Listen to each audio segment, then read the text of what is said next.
Creative Mind by Ernest Holmes. A series of talks on mental and spiritual law delivered at the Metaphysical Institute, Los Angeles, California, in the year 1918. Introduction. The hand of eternal progress is brushing the cobwebs from the corridors of time and is again revealing to the human race the mysteries of being. As there is nothing new under the sun, the searchlight of truth is bringing to light only what has been known to the few in all generations. The time has now come when the few must become the many.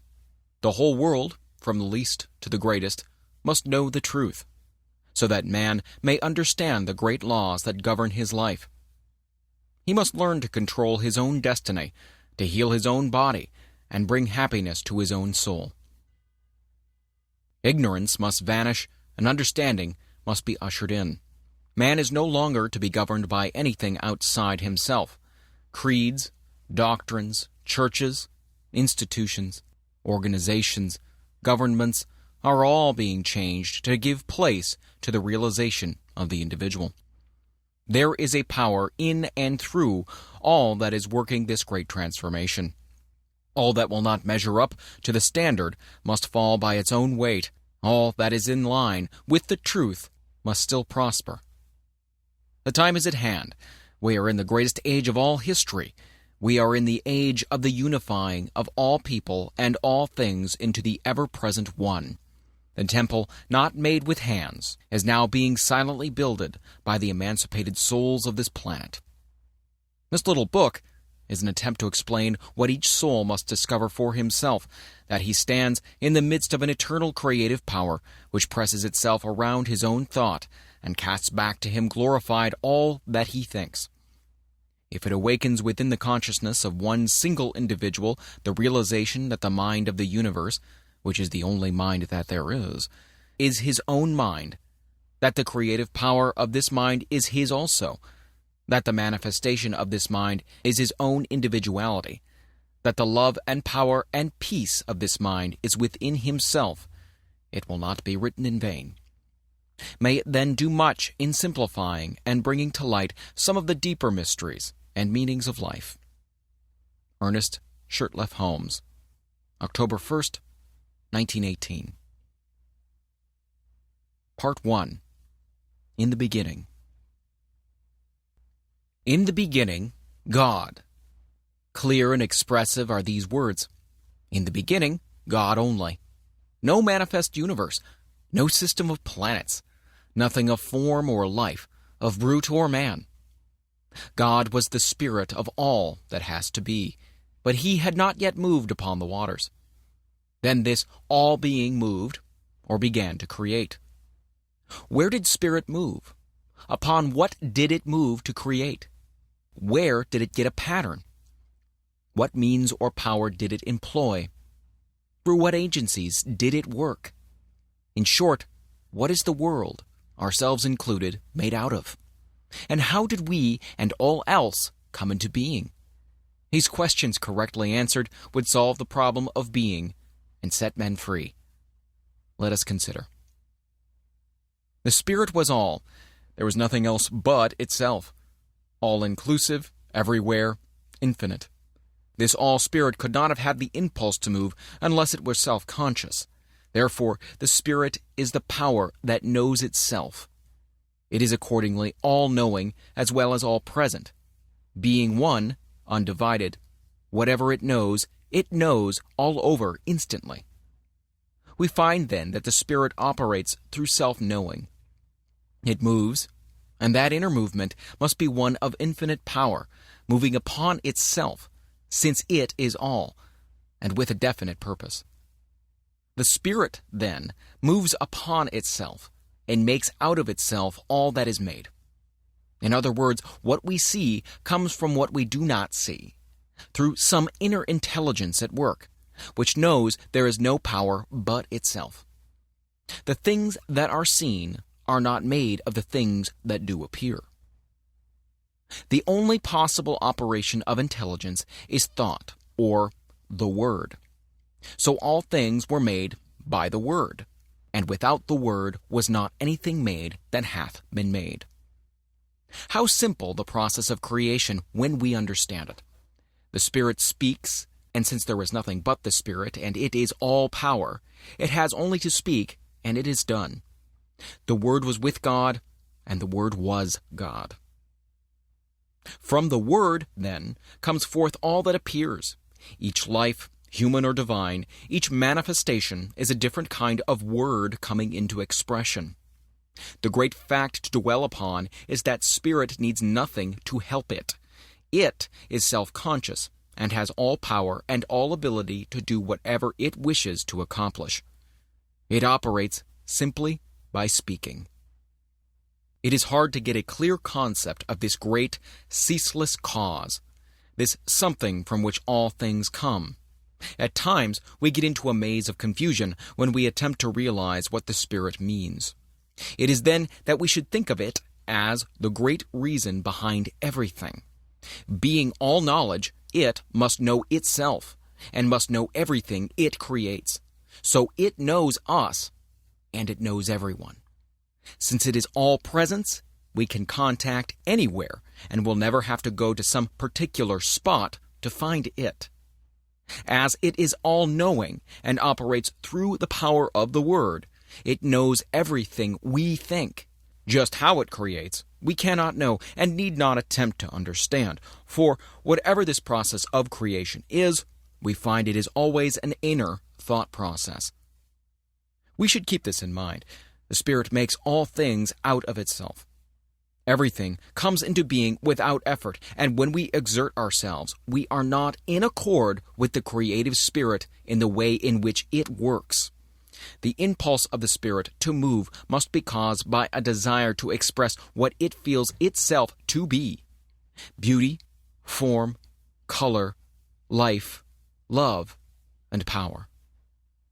All things we find in the manifest universe are attributes of the Spirit, and are caused to spring into being through the Word, because the Spirit wants to enjoy itself. We find then that the Word, which is the inner activity of thought, comes first in the creative series, and all else comes from the effect of the Word operating upon a universal substance. If the Word precedes all else, then the Word is what we are looking for, and when we get it, we shall have what the Word has sought from time immemorial. We must, if we wish to prove the power of the Spirit in our lives, look not to outside things or effects, but to the Word alone. The human eye sees, and the human hand touches only that which is in effect. Unseen law controls everything, but this law also is in effect. Law did not make itself. The law is not intelligence or causation. Before there can be a law, there must be something that acts, and the law is the way it acts. It is intelligence. In the beginning was the Word. This Word, or the activity of the Spirit, is the cause of the law, and the law in its place is the cause of the thing, and the thing is always in effect. That is, it did not make itself. It is a result. The Word always comes first in the creative series. The Word was with God, and the Word was God, and the Word still is God. When we realize that man is like God, and he could not be otherwise, being made out of God, we will realize that his Word also has power. If there is but one mind, then it follows that our word, our thought, is the activity of that one mind in our consciousness. The power that holds the planets in their place is the same power that flows through man. We must place the Word where it belongs, whether it is the Word of God in the universe or the Word of man in the individual. It is always first before all else, in the beginning. The real sequence is this: cause, spirit, intelligence, God.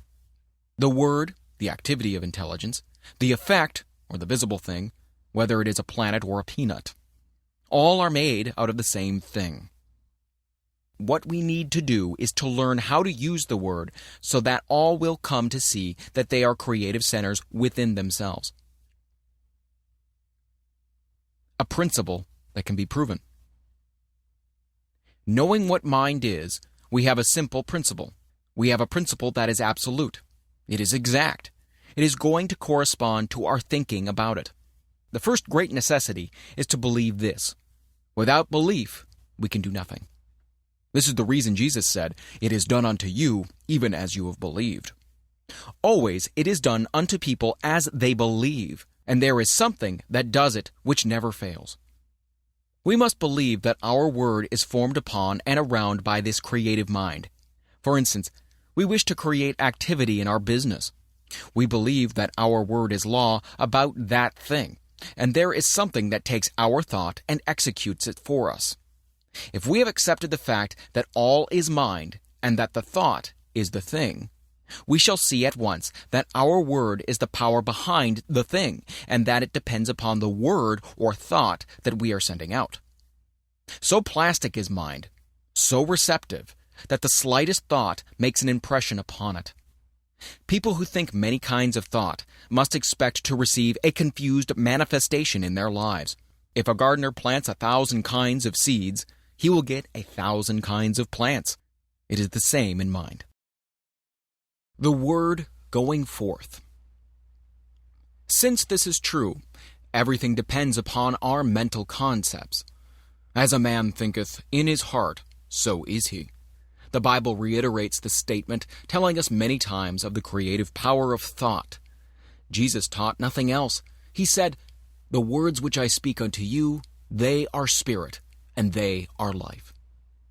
The centurion, coming to Jesus, recognized the power of the words spoken by the latter. He said, "I also am one in authority." But his authority was on the physical plane, and he saw that Jesus had authority on a spiritual plane, for he said, "Speak the word only." The Bible also tells us that the word is not afar off, but in our own mouth. It is neither here nor there. It is within every living soul. We must take the responsibility for our own lives. All must awake to the facts that they have absolute power over their lives, and that nothing can happen by chance. Then they will have a broader concept of God, a greater tolerance for their neighbor, and a greater realization of their own divine nature. What a relief from strenuous labor! No more struggle or strife. Be still and know that I am God, and beside me there is none other. The Spirit being all there is, we cannot conceive of anything that can hinder its working. When the Spirit is spoken, the Word becomes law, for before the law is the Word. It precedes all else. First is absolute intelligence, all power, all presence, all causation. Then the movement upon itself through the power of the Word. Then the Word becoming law, the law producing the thing and holding it in place. So long as the Word exists, the thing will exist. For since the Word is all power, there is nothing beside it. I am that I am, and beside me there is none other. This I am is Spirit, God, all. There is no physical explanation for anything in the universe. All causation is spirit, and all effect spiritual. We are not living in a physical world, but in a spiritual world, peopled with spiritual ideas. We are now living in spirit. God, or Spirit, governs the universe through great mental laws that work out the divine will and purpose, always operating from intelligence. This intelligence is so vast, and the power so great, that our human minds cannot even grasp it. All that we can hope to do is to learn something of the way in which it works, and by harmonizing ourselves with it, to so align ourselves with Spirit that our lives may be controlled by the great harmony that obtains in all the higher laws of nature, but has been very imperfectly manifested in man. This brings us to the second point of consideration. Why and what is man? We find in the physical universe that automatic laws govern everything. For instance, the tree cannot say, "I will not," because of the law that holds it in place. It grows without any volition of its own. So it is with all nature. But when we come to man, we find a different manifestation of the Spirit, a being who can say, "I choose." In all creation, man alone is an individual. Man alone is free. And yet man alone wants, is sick, suffers, and is unhappy. Man marks the earth with ruin. Why? Because he has not found his true nature. The very thing that should free him, and eventually will do so, now limits him. God could not make an individual without making him able to think, and he cannot think without bringing upon himself the results of his thought, good or bad. This does not mean using two powers, but using the one from two standpoints. Nothing in itself is either good or bad. All things exist in mind as a potentiality. Mind is eternally acting upon thought, continually producing its own images from mind and casting them into manifestation. Man must be the outcome of the desire of the spirit to make something which expresses the same life that it feels.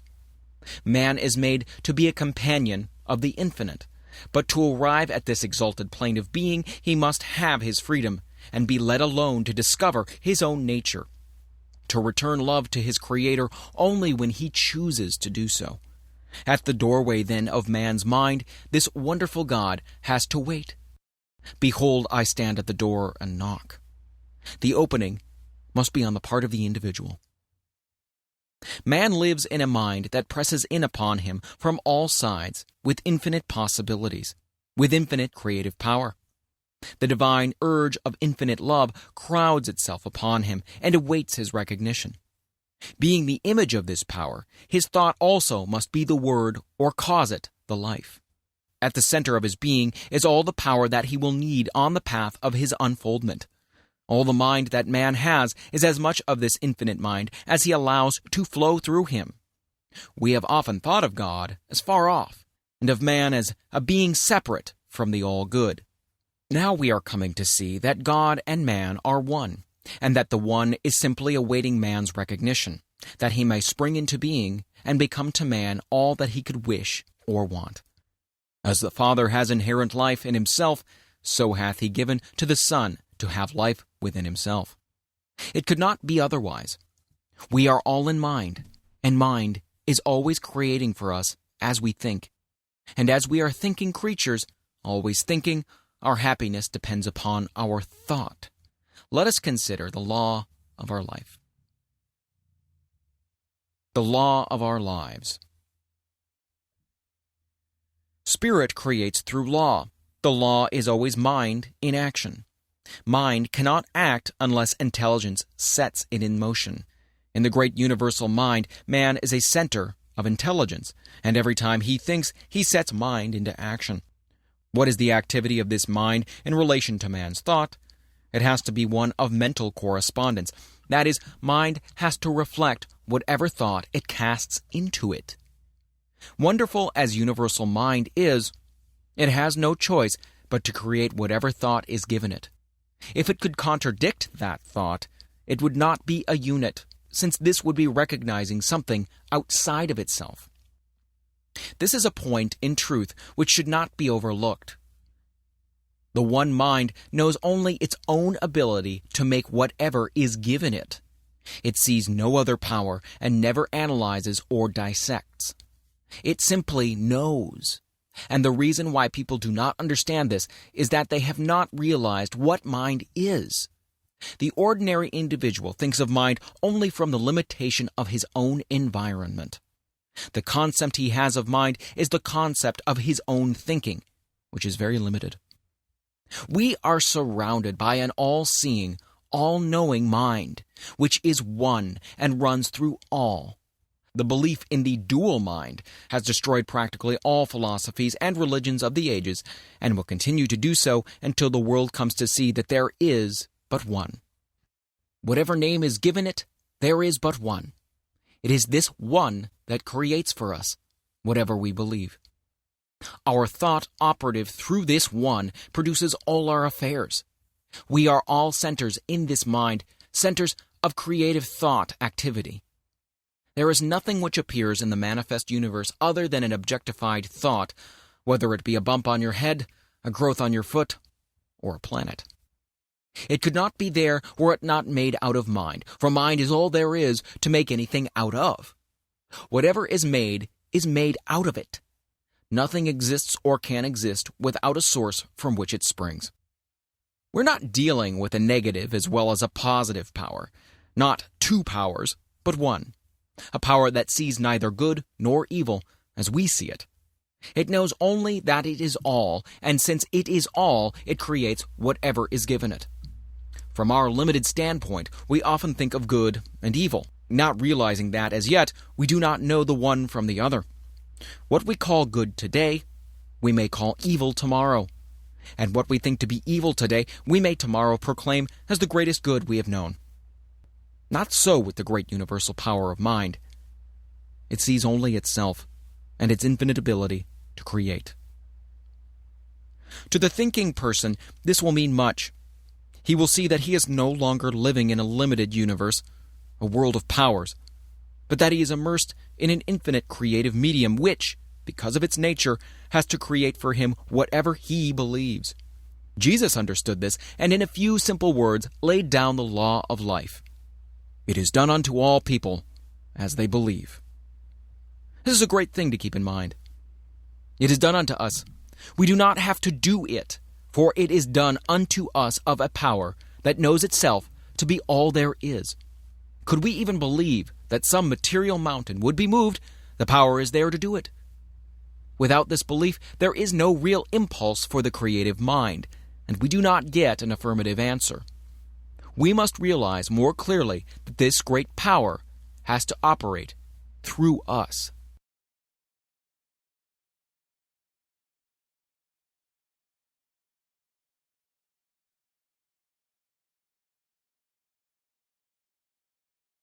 Man's part. Creative mind cannot force itself upon us because we have the power of self-choice. It recognizes us when we recognize it. When we think that we are limited or have not been heard, it must take that thought and bring it into manifestation for us. When we look about us and see nature so beautiful, lavish, and so limitless, when we realize that something, some power, is behind all, and see to it that plenty obtains everywhere, so that in all things manifest there is more than could be used. And when, on the other hand, we see man so limited, sick, sad, and needy, we are disposed to ask this question: is God good after all? Does he really care for the people of his creation? Why am I sick? Why am I poor? Little do we realize that the answer is in our own mouths, in the creative power of our own thought. The average person, when told the truth, will still seek some other way.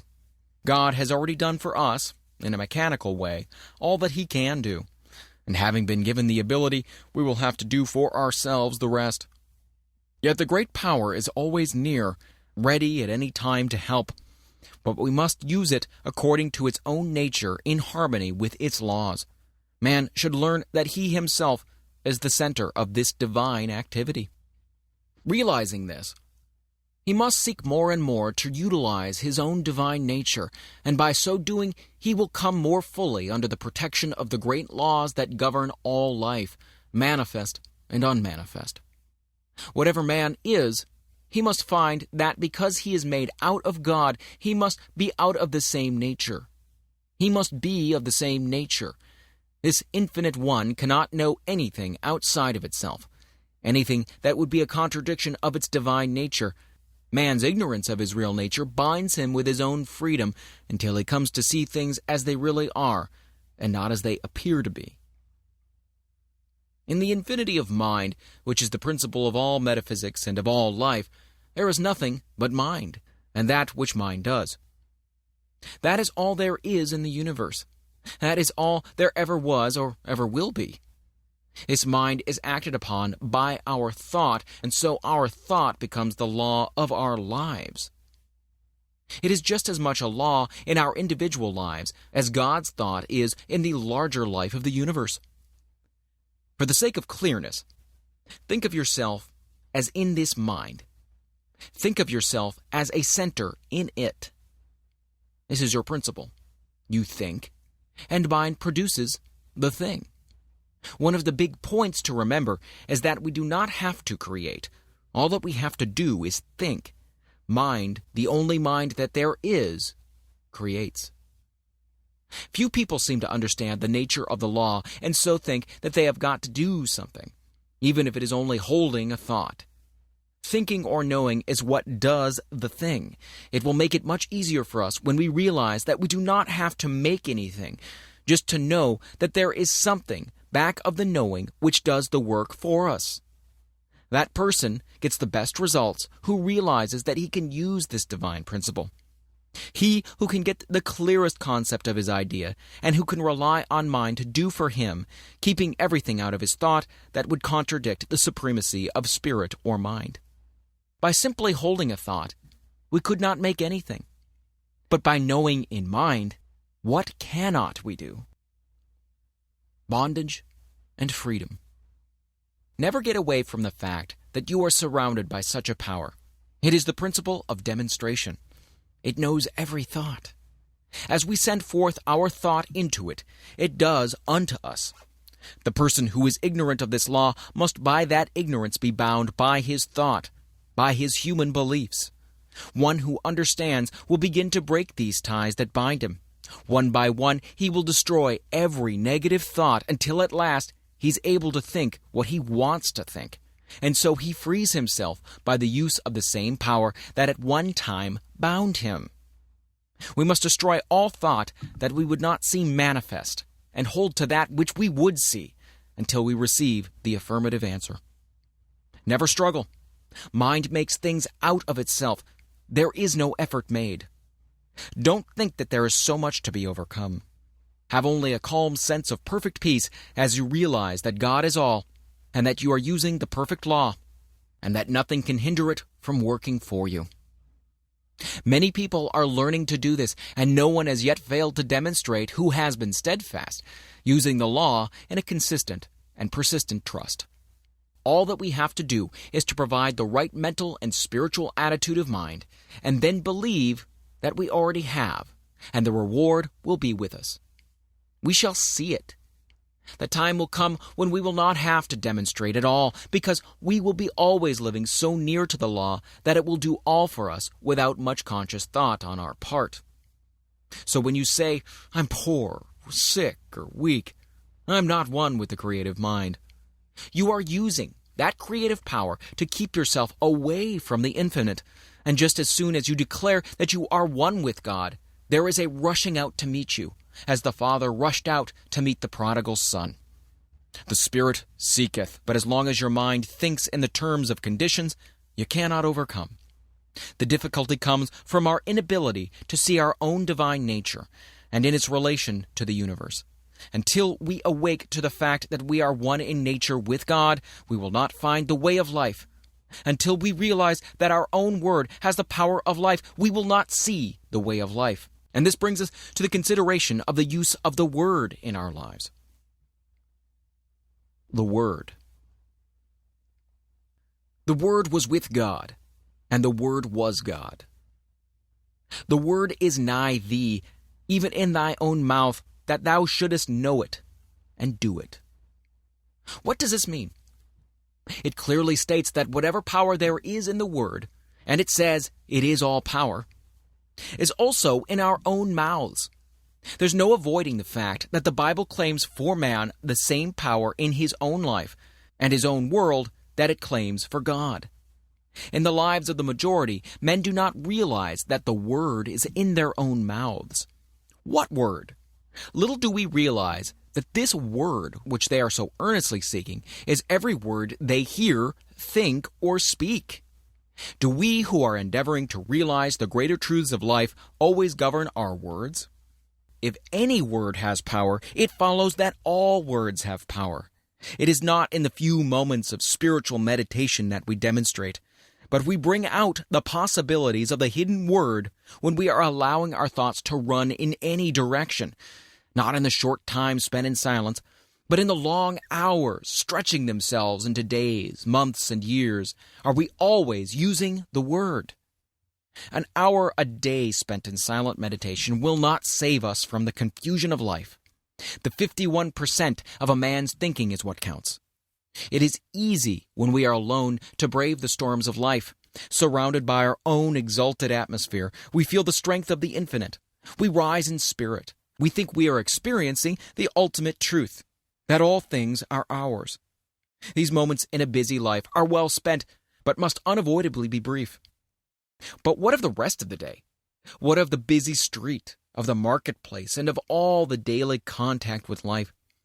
Do we then obtain? Do we keep in the same even way? Or do we fall before the outer confusion of our surroundings? We are still creating the Word and setting it afloat in the great ethers of life. Are these words creating for us?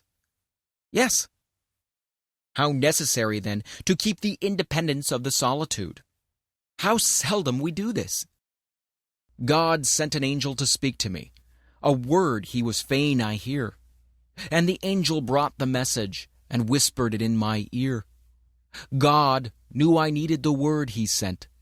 I had lost the zest of fight, and the right was all but beaten, and the wrong, it was all but right. Simple the word that he sent me, but it soothed the spirit raw. With the pain of too much striving, 'twas love fulfills the law. Few people indeed in the day in which we live are well poised. Where do we find the man who can live above his surroundings, who in his own thought can dominate all conditions, and in the midst of the crowd keep his own even way and his own counsel?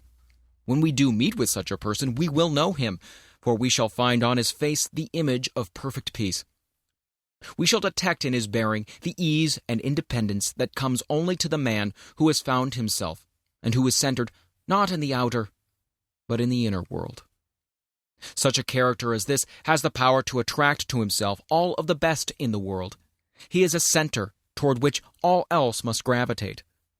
The atmosphere which he creates, and with which he surrounds himself, is one of absolute calm and peace. The world at once sees in this man a master, and gladly sits at his feet.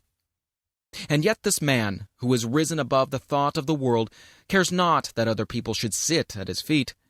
He knows that what he has done all may do, and he well knows that all the teaching in the world will not produce another such as he. He knows that it is not from the teaching, but from the being, that true greatness springs. So this man does not go around teaching or preaching. He simply is. The man who has arrived. The man who has arrived will realize that he has done so in the midst of an outer confusion. He will be the one who has gone into the silence for strength, and has come out into the world equipped with power from on high. But that light which he has received must be kept burning. Not alone in the silence, but in the busy throng must all of us find the way of life. Our every thought creates. For the majority of us, these thoughts come in everyday affairs, some of which are very trivial. But these too will be demonstrated. We have missed the whole point unless we have learned so to control our thought that time and place make no difference. The power we have within us. We have within us a power that is greater than anything that we shall ever contact in the outer, a power that can overcome every obstacle in our life and set us safe, satisfied, and at peace, healed and prosperous, in a new light and in a new life. Mind, all mind, is right here. It is God's mind, God's creative power, God's creative life. We have as much of this power to use in our daily life as we can believe in and embody.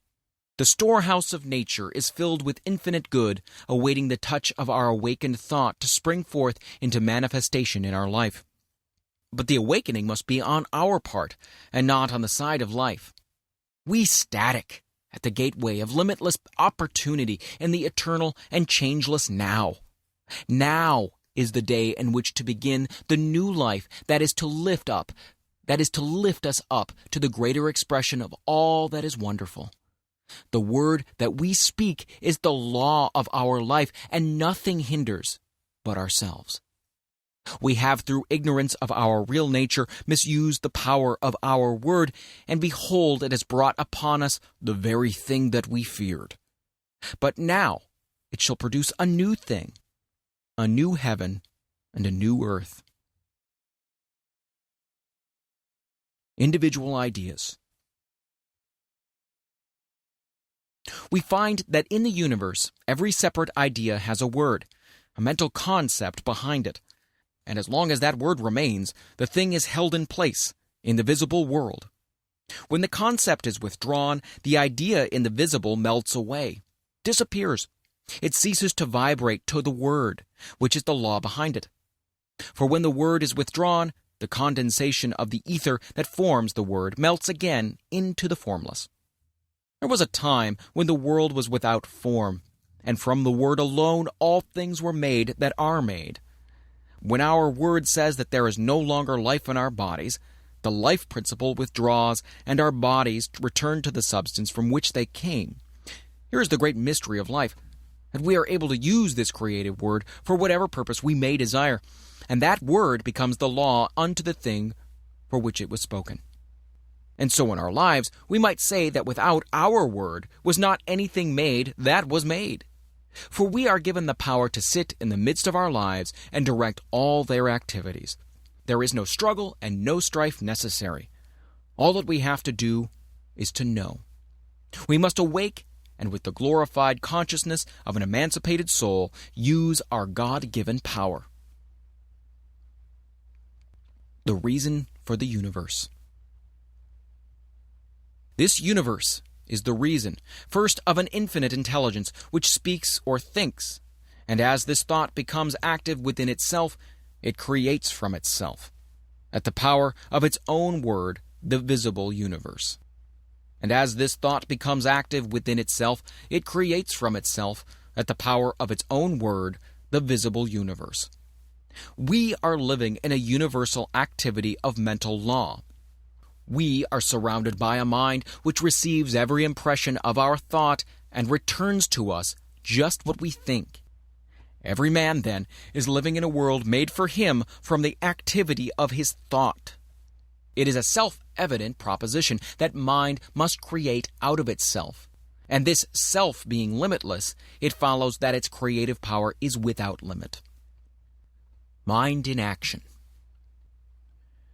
Everything that we see is the result of mind in action. We all have a body, and we have what is called a physical environment. We could have neither if it were not for mind. The law implanted within us is that we need nothing except ourselves, and this all-wise creative mind to make anything, and that just so far as we depend upon any condition, past, present, or future, or upon any individual, we are creating chaos, because we are dealing with conditions and not with causes. It seems difficult for the race, which feels itself to be so limited, to comprehend the fact that there is a power that makes things directly out of itself by simply becoming the thing that it makes, and that it does this by self-knowing. But we will not demonstrate until we see at least some of this, the greatest truth about life. We should realize that we are dealing with the principle that is scientifically correct. It will never fail us at any time, but is eternally present. We can approach the infinite mind with a depth of thought and understanding, knowing that it will respond, knowing that we are dealing with reality. Jesus, who saw this very dearly, laid down the whole law of life in a few simple words.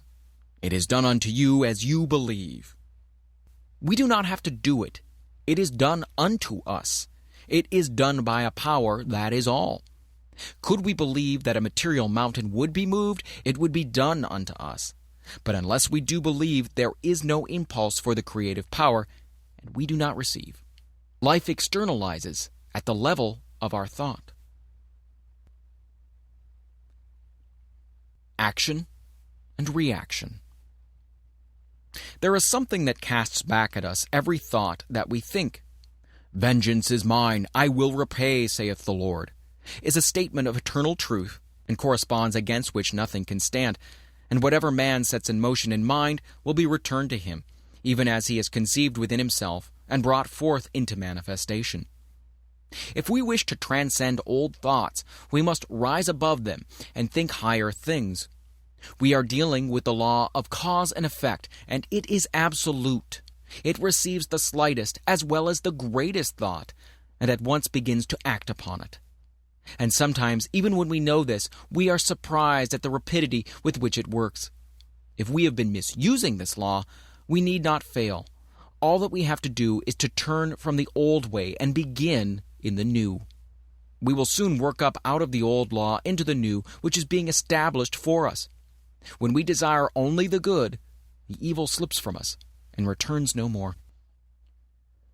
Arriving at a high consciousness. The best way to arrive at the highest consciousness is to have a great faith in the willingness and the ability of life to do all for us by working through us.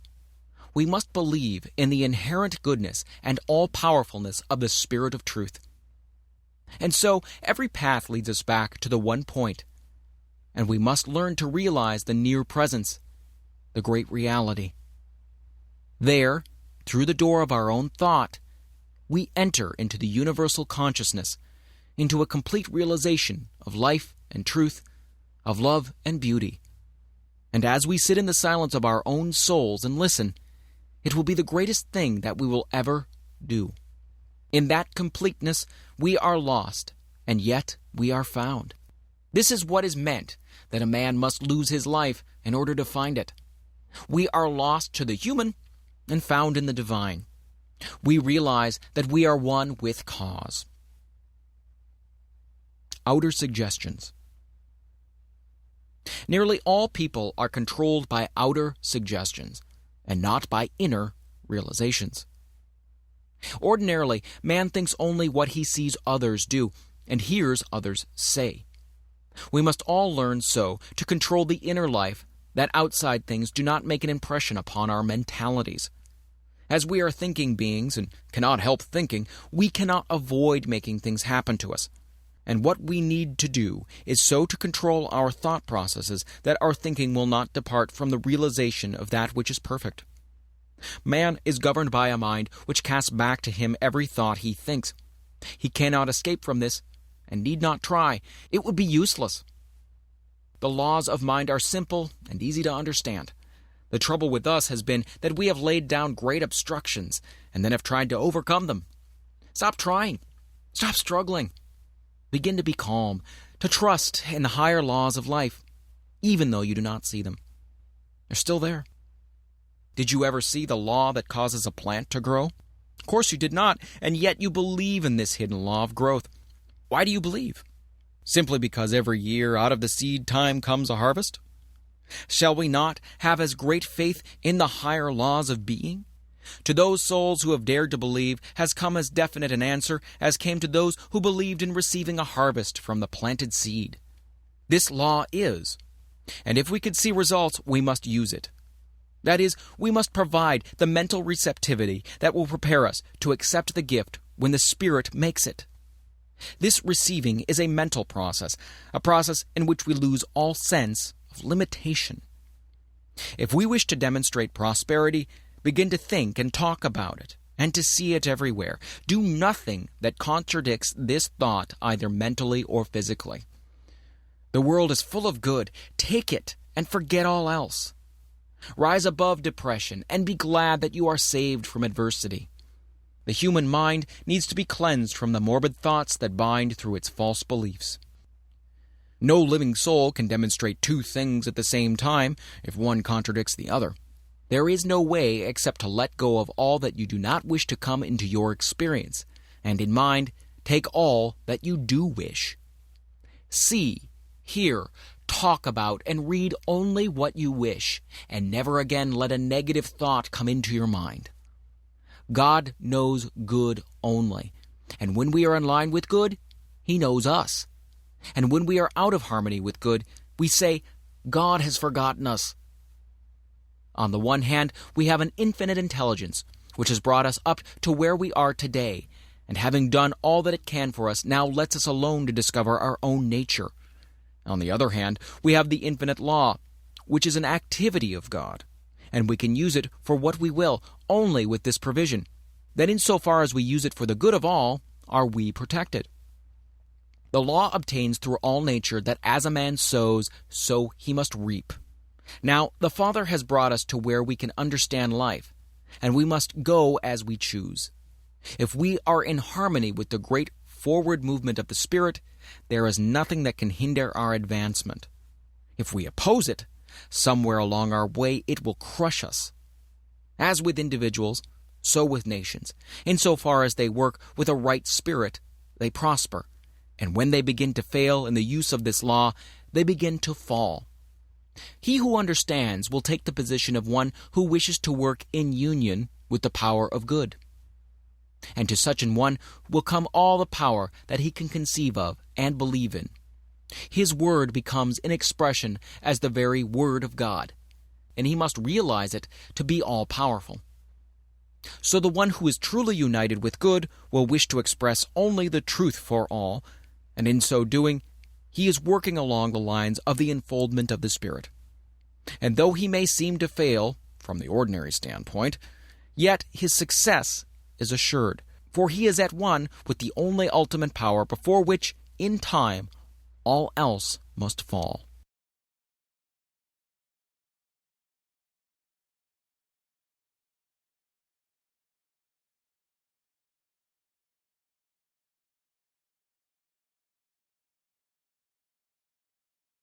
The greater consciousness.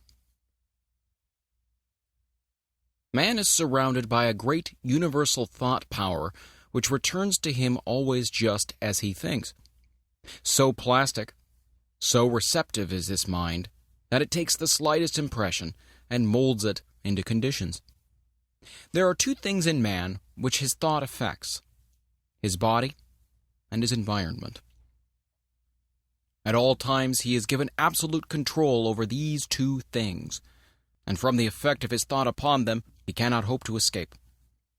At first, being ignorant of this fact, he binds himself by a misuse of the laws of his being, but as he begins to see that he himself is responsible for all that comes to him on the path of life, he begins to control his thought, which in its turn acts out on the universal substance to create for him a new world. The great soul is learning more and more to dare to fling out into mind a divine idea of himself and to see himself perfect and whole. If he has a divine thought, he will get a divine thing. If he has a human thought, he'll get a human thing. He will receive whatever his innermost thought embodies, and so we find in the Bible twice repeated these words: "To the pure thou wilt show thyself pure, and to the froward thou wilt show thyself froward." It is done unto all as they believe. We often wonder why it is that we are not making better demonstrations. We look about and observe that some are getting wonderful results. They are speaking the word, and people are being healed. We see others struggling along with the word. Nothing seems to happen. And when we inquire into the reason for all this, we find it to be very plain indeed. All is mind, and we are mental. We are in mind, and can only get from it what we first think into it. We must not only think, but we must know. We must provide within ourselves a mental and spiritual likeness for the thing desired. The reason why so few succeed, then, must be because they have not mentally really believed to the exclusion of all that would deny the thing which they believe in. And the reason why others do succeed must also be because they have absolutely believed and allowed real power to flow through and out into expression. They must have a real concept of life. Hold an object in front of a mirror, and it will image in the mirror the exact size of the object. Hold a thought in mind, and it will image in matter the exact likeness of the thought. Let us take this image, which we hold before a mirror, and change it ever so slightly, and there will be a corresponding change in the reflection. It is just the same in the mental world. Whatever is imaged is brought forth from mind into manifestation. We must not deny that which we affirm. We must reason only from that cause which is spiritual and mental, and weed out all thought that would deny its power in our lives. There seems to be something in the race thought that says man is poor, man is limited, that there is a lack of opportunity, that times are hard, that prices are high, that nobody wants what I have to offer. No person succeeds who speaks these ideas. When we express ourselves in this way, we are using a destructive power. All such thoughts must go, and we must all realize that we are an active center in the only power there is. We must get the perfect vision, the perfect conception. We must enlarge our thought until it realizes all good, and then we must swing right out and use this almighty power for definite purposes. We should daily feel a deeper union with life, a greater sense of that indwelling God, the God of the everywhere within us. When we speak into this mind, we have sown the seed of thought in the absolute and may rest in peace. We do not have to make haste, because it is done unto all as they believe. In that day that they shall call upon me, I will answer. People will often ask, what is the best method for demonstration? There is but one answer to that question. The Word is the only possible method of demonstrating anything. The Word really felt and embodied in our thought. Then the Word becomes flesh and dwells among us, and we behold and experience it. We will ask for no other way when we understand this. The person who does not understand these laws will be likely to say that this is presumptuous, that it is even sacrilegious. But this comes only from a lack of understanding of the fact that all is governed by law, and that all law is impersonal and universal. We have just as much right to use spiritual law as to use so-called physical laws. Strictly speaking, there is no such thing as a physical law, as all things are spiritual, and all law is a law of the activity of the Spirit. The greatest use of these laws will always come to that soul who is the most deeply spiritual. As such an one comes the nearest to using law as God uses it. So, to the really great soul, there must come a very close relationship with the invisible God.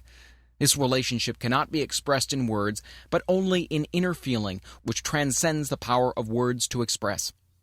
God must become the great reality, not simply as the principle of life, but more as the great mind which knows, and which at all times understands and responds. To say that God does not understand our desires would be to rob the divine mind of all consciousness, and place God lower in the scale of being than we ourselves are. On the other hand, we must be careful not to believe that God thinks evil and understands that which is not perfect, as then we would have an imperfect being for the first cause. We should more and more learn to think of things in the absolute, that is, to think of things as not limited by conditions. Realize at all times that the Spirit makes things out of itself, and needs no beginning except its own self-recognition. Then we must cognize our relation to this great power as one of absolute correspondence. What we think into it, it takes up, and does for us as we think.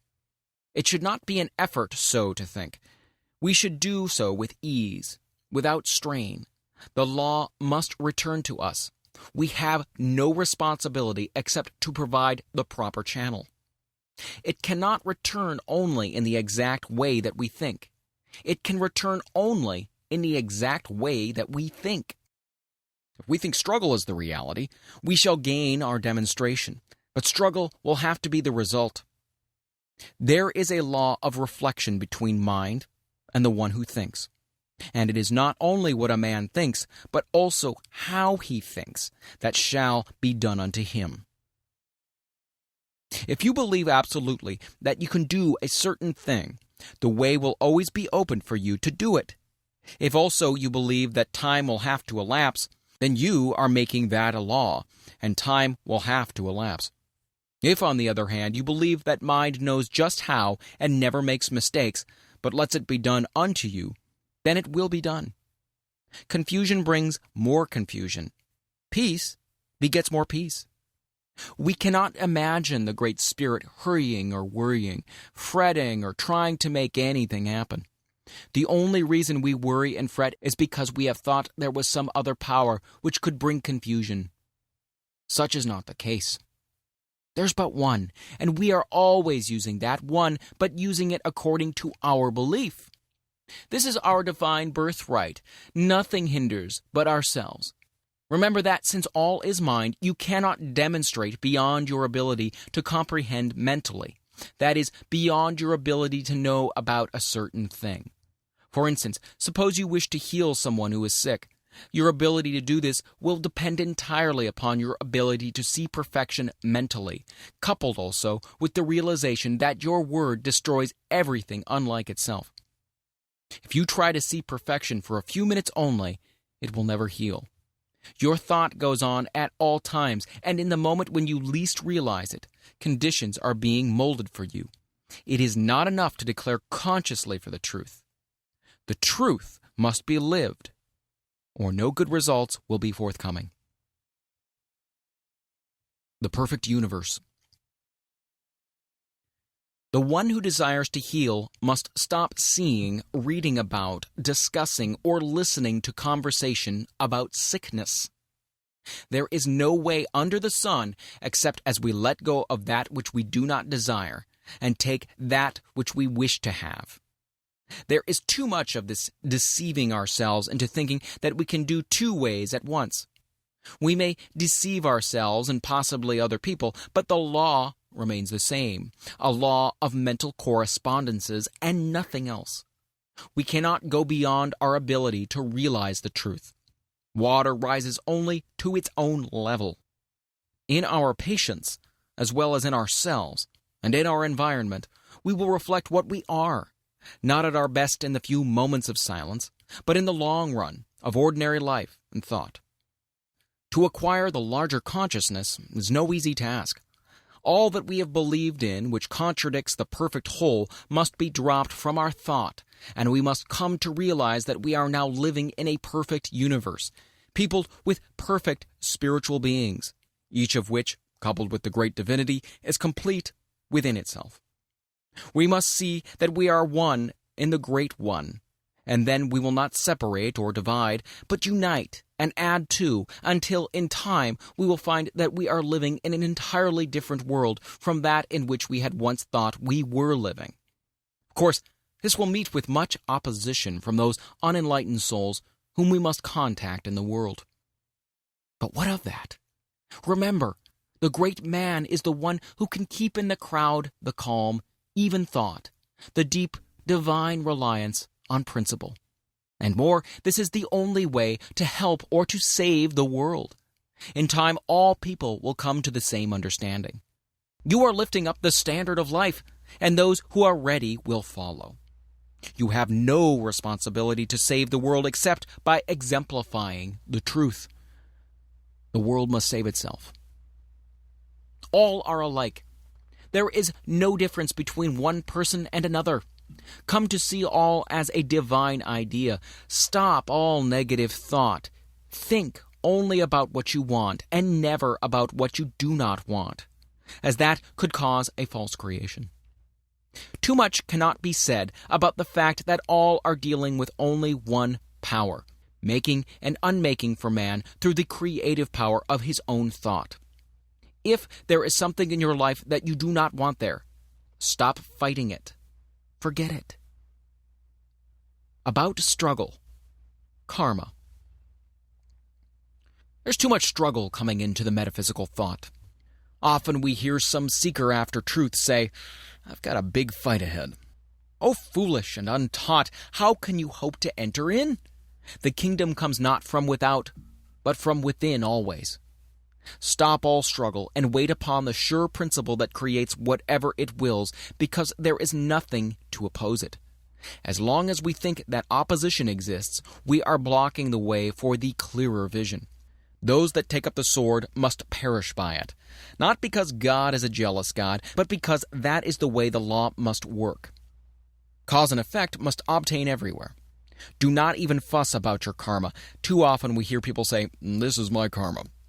This may be true enough, but how many people know what they mean when they use the word karma? Do you realize that your karma is nothing but your false thinking, and that the only way to escape it is to think the truth, and that brings in the higher law? When the greater comes in, The lesser leaves because there is no longer anything to give life to it. The past is gone when we learn to forgive and to forget. This erases from mind all that is held against us, and even our sins are remembered no more against us forever. Fate is in our hands, and when we will rise to that pure atmosphere where we see things in their completeness and know that an all-wise power is behind it all, we will see that the infinite mind could wish for us only that which expresses itself in limitless terms. The whole trouble has been that we reason as men, and not as gods. I say, ye are gods, and every one of you sons of the Most High. The great law of life is thinking and becoming, and when we think from the lofty heights of the spirit, we will become great, and not until then. Do not try to convince anyone of the truth. That will bring confusion. Truth is just as much as God is, and the whole world is coming gradually into the realization of it. Keep the truth within your own soul. Lift your own self above the confusion of life, and then people will believe. So all our thought is to be created in the realization of the one becoming the many, without struggle, without fear, stripped of all that denies the truth. How limited we are, how little our thought, how the human race rises in the morning, plods off to the day's work, plods home at night, sore and tired, eats and sleeps, works and dies. As has been said of man, man works hard to get money, to buy food, to get strength, to work hard, to get money, to buy food, to get strength, to work hard, to get money, etc. This was never intended. It is the curse imposed on the man who believed in two powers, one of good and one of evil. To us there comes a greater vision, and to those who believe and act as though it were true, it is proving itself. We must turn from all human thought and experience. We are not downtrodden, depraved, and miserable sinners, born in sin and conceived in iniquity and shame, some to go to heaven and some to hell, and all to the eternal glory of God. This is a lie. It always was and always will be. But as long as we believe in a lie, it seems to be present with us. Man is born of the Spirit of God Almighty, is pure, holy, perfect, complete, and undefiled, is at one with his eternal principle of being. Many people are finding this out, and as a monument to its truth, millions are daily proving it for themselves. Somewhere down the path of human experience, we will all awake to the realization that we ourselves are heaven or hell. We live in spirit, awaiting the touch of thought that believes. All people look, a few see.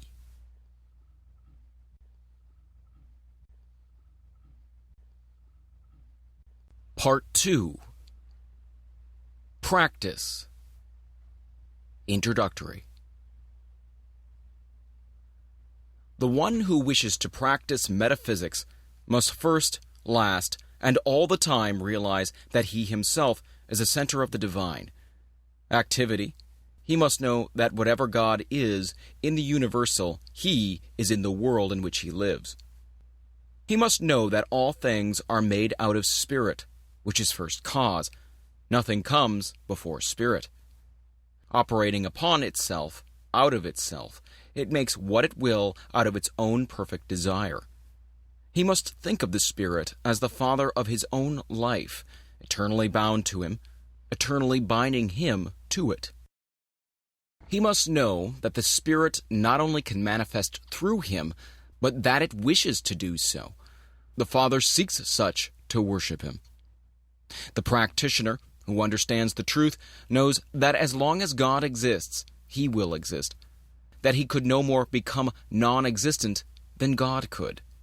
Walking, talking, moving in God, he must not only see the divine being as the great unknown cause, but he must go a step further and see God as the great self-knowing, understanding power of infinite intelligence, thinking through his own thought and willing into his own life all power and all good.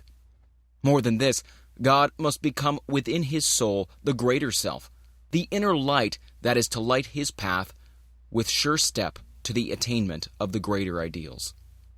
God is to become the great friend of his life, understanding him and helping him at all times to understand all things.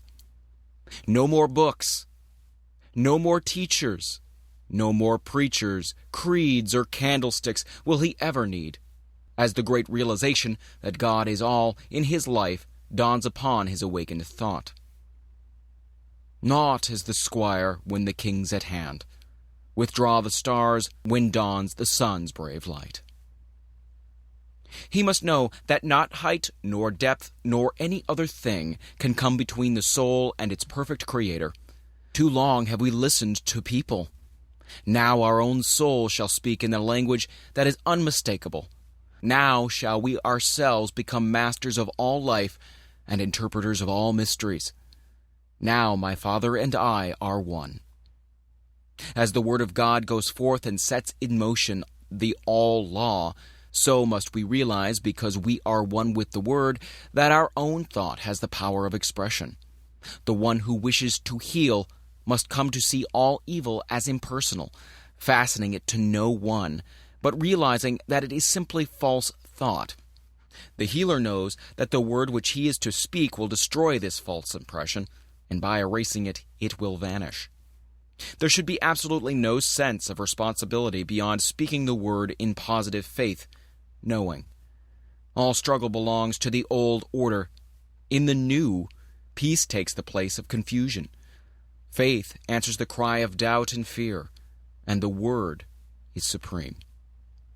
We must know that our word is law and cannot be set aside by the false thought of the world. Every time that we state a truth, we must know that that truth destroys all that is unlike itself and frees the thought of the one whom we wish to help and to heal. This word must become the new law which frees. People are sick because they think sickness, and will be healed only when they turn from this kind of thought and begin to think in terms of health. The same power used in two ways. There is only one power, but we use it in two ways, either to destroy or to save. The blessing and the curse are one and the same thing. The power of mind used either affirmatively or negatively. The word used in fear and doubt, or in faith and assurance. You do not have to understand material philosophy or be learned in the books of the human race. All these things may be good in their place, but to one who understands the greater laws of life, they are as simple babblings. An infant crying for the light, and with no language but a cry. We no longer cry. We know. We no longer ask if there be a God, or if we dare to speak to him lest we die. We do not analyze, dissect, affirm, or deny. We know. We trust our own word because first we know in whom we have believed. The sooner the one who is striving to attain will realize that truth must become revealed through his own soul and not that of another, the sooner he will attain. We must then become immune from the race suggestion of an hypnotic power that sets itself up as an authority. There is no other authority than your own soul, as there is no law but that your soul has set. Leave authorities to smaller minds and to those who need a leader because of their own self-confessed weakness. And be free. Dare to stand amidst the eternal way and proclaim your own atonement with all the power that there is, was, or ever will be. Practically, the whole human race is hypnotized, thinking whatever it is told to think. We get our concepts from our physical environment. We say, see sin, sickness and death, misery, unhappiness, and calamity. And this concept we are giving to the creative, impersonal mind, and so we are making a law for ourselves that will produce what we believe in. Do we really know what law means?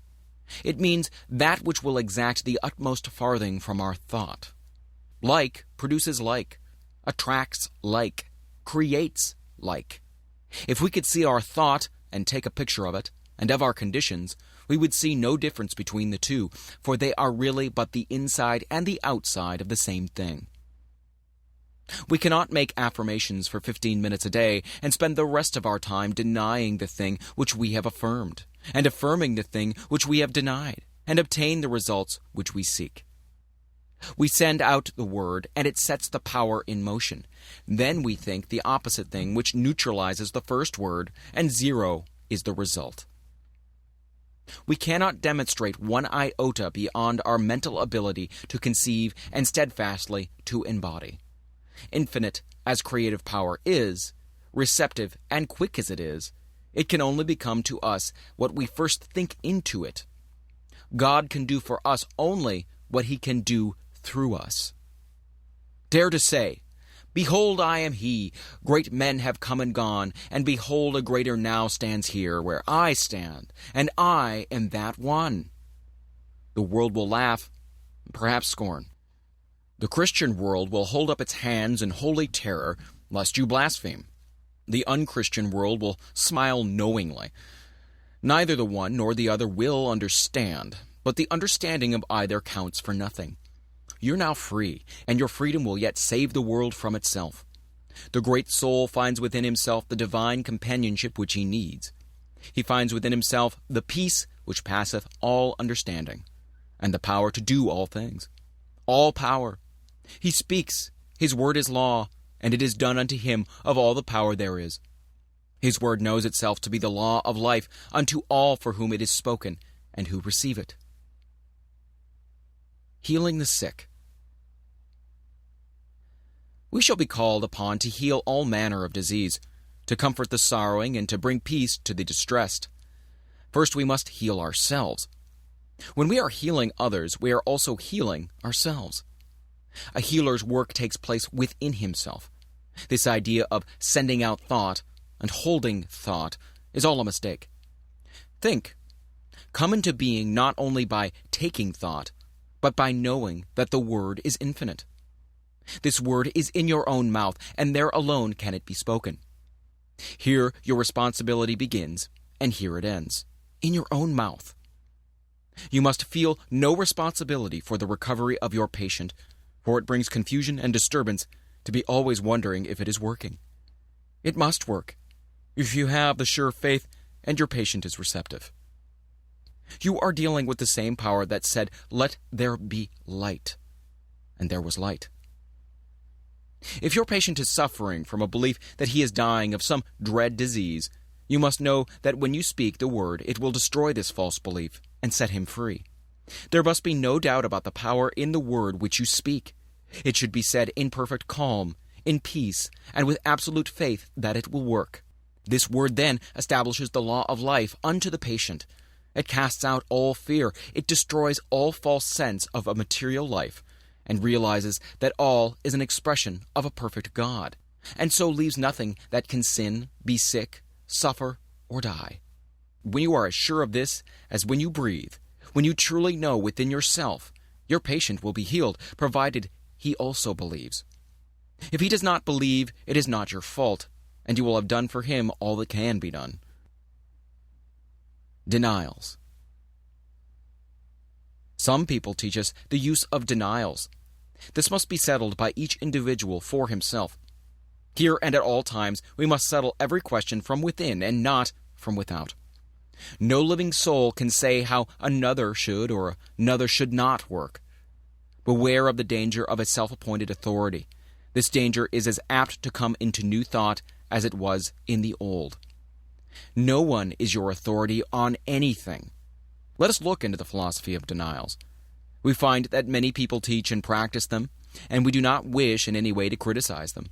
Their reasoning is this: all disease is an image of thought held in mind until it appears in the body.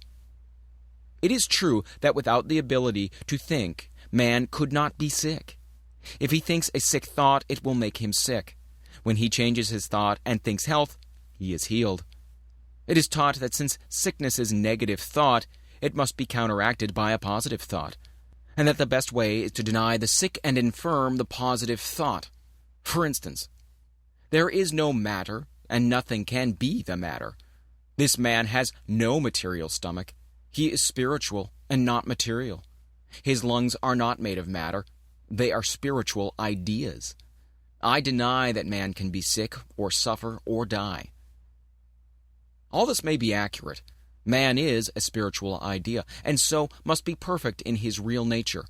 But there is a question if this is the better way.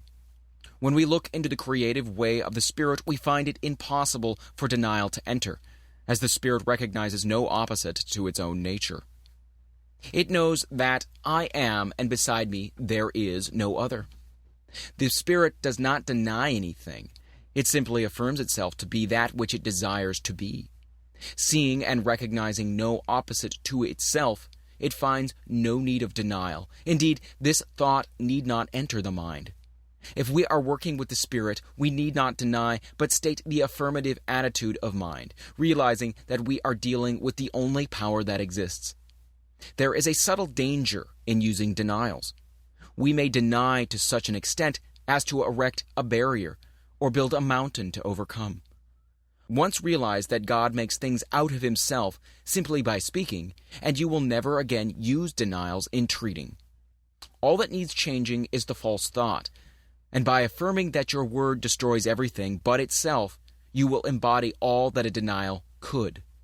In those systems that teach denials, we find that the more enlightened ones are gradually using the affirmative method, and as this is the growth of experience, there can be no doubt that it is the better method. Of one thing we may be sure. The Spirit never denies. It simply knows that I am. The use of affirmations. The affirmation is the great weapon of the healer. It is in alignment with the way of original creative spirit and is the true use of the word of all power. We need only to say that our word is the law unto the case and calmly state what we want to be done, and then say and do nothing that contradicts it and wait for the fulfillment of that word. There's a power that operates on what we say, and it is done unto us, and we need have no fear about the results. If I'm treating Mary Jones, I need only say I'm helping her and go to work within myself to realize that she is now a perfect being, made in the image of God. I must know that I am destroying all imperfection. When I know within myself that I am speaking the truth and realize that she is perfect, the healing is done as far as I'm concerned. If she receives, she's healed. I'm not responsible for her receptivity.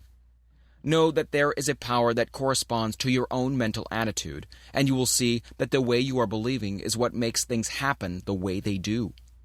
Always believe in what you are doing. Never see the negative side of life. Never talk about it or listen to talk of other people, and never think about or see imperfection, and you will have no trouble in making demonstrations. The highest attitude of mind. The highest attitude of mind, from which all else springs, is one of perfect calm and absolute trust in the Spirit. The one who can with perfect confidence look into the future, and with perfect ease of mind rest in the present, and who never looks backward, but who has learned to be still in his own soul and wait upon the Spirit, he is the one who will most completely demonstrate the supremacy of spiritual thought over all so-called material resistance. Be still, and know that I am God. Non-resistance. Resist not evil, and it will flee from you. Here is a statement of one of the great laws of our being. When we resist, we make a mental image of the thing we are fighting, and that tends to have it created for us. When we learn to look only at what we want and never at what we do not want, we will no longer resist anything. Suffer it to be so now. You need not to try to change the world. Let it alone. All people are doing the best they can. No one needs to be saved but yourself, and the sooner you realize this, the sooner you will attain. Get over that holier-than-thou attitude. It is an illusion that many people suffer from, especially in the religious world. The world is all right. It's not going to hell. It is on the way to heaven. It is getting good so fast that in the process many things are being overturned and confusion appears to be on the surface. A great change is taking place, and on the surface the results are as yet a little mixed, but underneath the power is at work, destroying all unlike itself. In time, all will come to see this. What a load of responsibility we assume that we were never meant to carry. Remember that in the divine plan no mistakes are made, and that if God could have done it in a better way, he would have done it differently. No souls are lost, for all live and move and have their being in him. And God is not a God of the dead, but of the living. For in his sight all are alive. Too long have we believed in the negative, simply because we have allowed ourselves to become hypnotized by a few strong-minded people, and by those who have imposed upon the race a mass of false philosophy. Be alive. There is no place in the new order for dead ones. The true metaphysician is alive to all that is useful, filling his place in the events of the human race. He takes part in all its labor and in all its fun. Pessimism must be relegated to the scrap heap. There is no place among the living for the dead. Let the dead bury the dead. Follow thou me. Do not hesitate to enter into the game of life, but do so with a zest and an enthusiasm that overflows with life. Fill yourself with the radiance of a life running over with power and usefulness. Then shall the world see your light. People in the New Thought, above all others, should enter into the business world, into educational vocations, into politics, into every walk of life, and there prove before a waiting world, tired of itself, that a man's a man, with this difference, not a son of man, but a son of God. Be happy. How can we hope to make the world see the right way unless we overflow with joy? The world has now too many sad faces. We see them everywhere, that resigned look that seems to say, one rebuff more or less makes no difference. I'm already so sad that nothing matters. I can bear it. This was all right when we thought everything was all wrong, but now we know that all's well with the world. We must get over this depression, which robs us of the power of attraction of the good things of life, and enter in. The man who is always glad will surround himself with people who are happy, and life will be a continual enjoyment. This robs no one. It does not make a race of irresponsible people. It makes a world of joy, a world that is good to live in. No one wants to associate with the dead. People are looking for a more abundant expression of life, not for depression and fault-finding. Find fault with no one, and more than this, find no fault with yourself. Get over the thought of condemning people and things. People and things are all right. Let them alone and enjoy life. Your very atmosphere will cheer and uplift the people who contact you, and a new life will enter into them. Overflow. As it's given me to perceive, I most certainly believe.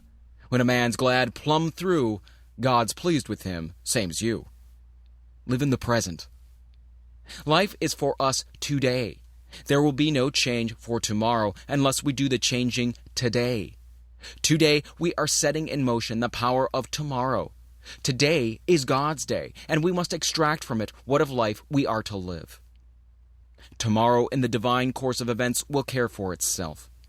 The soul that learns to live in the great gladness of today will never weary of life, but will find that he is living in an eternal here and now. Now all good is his.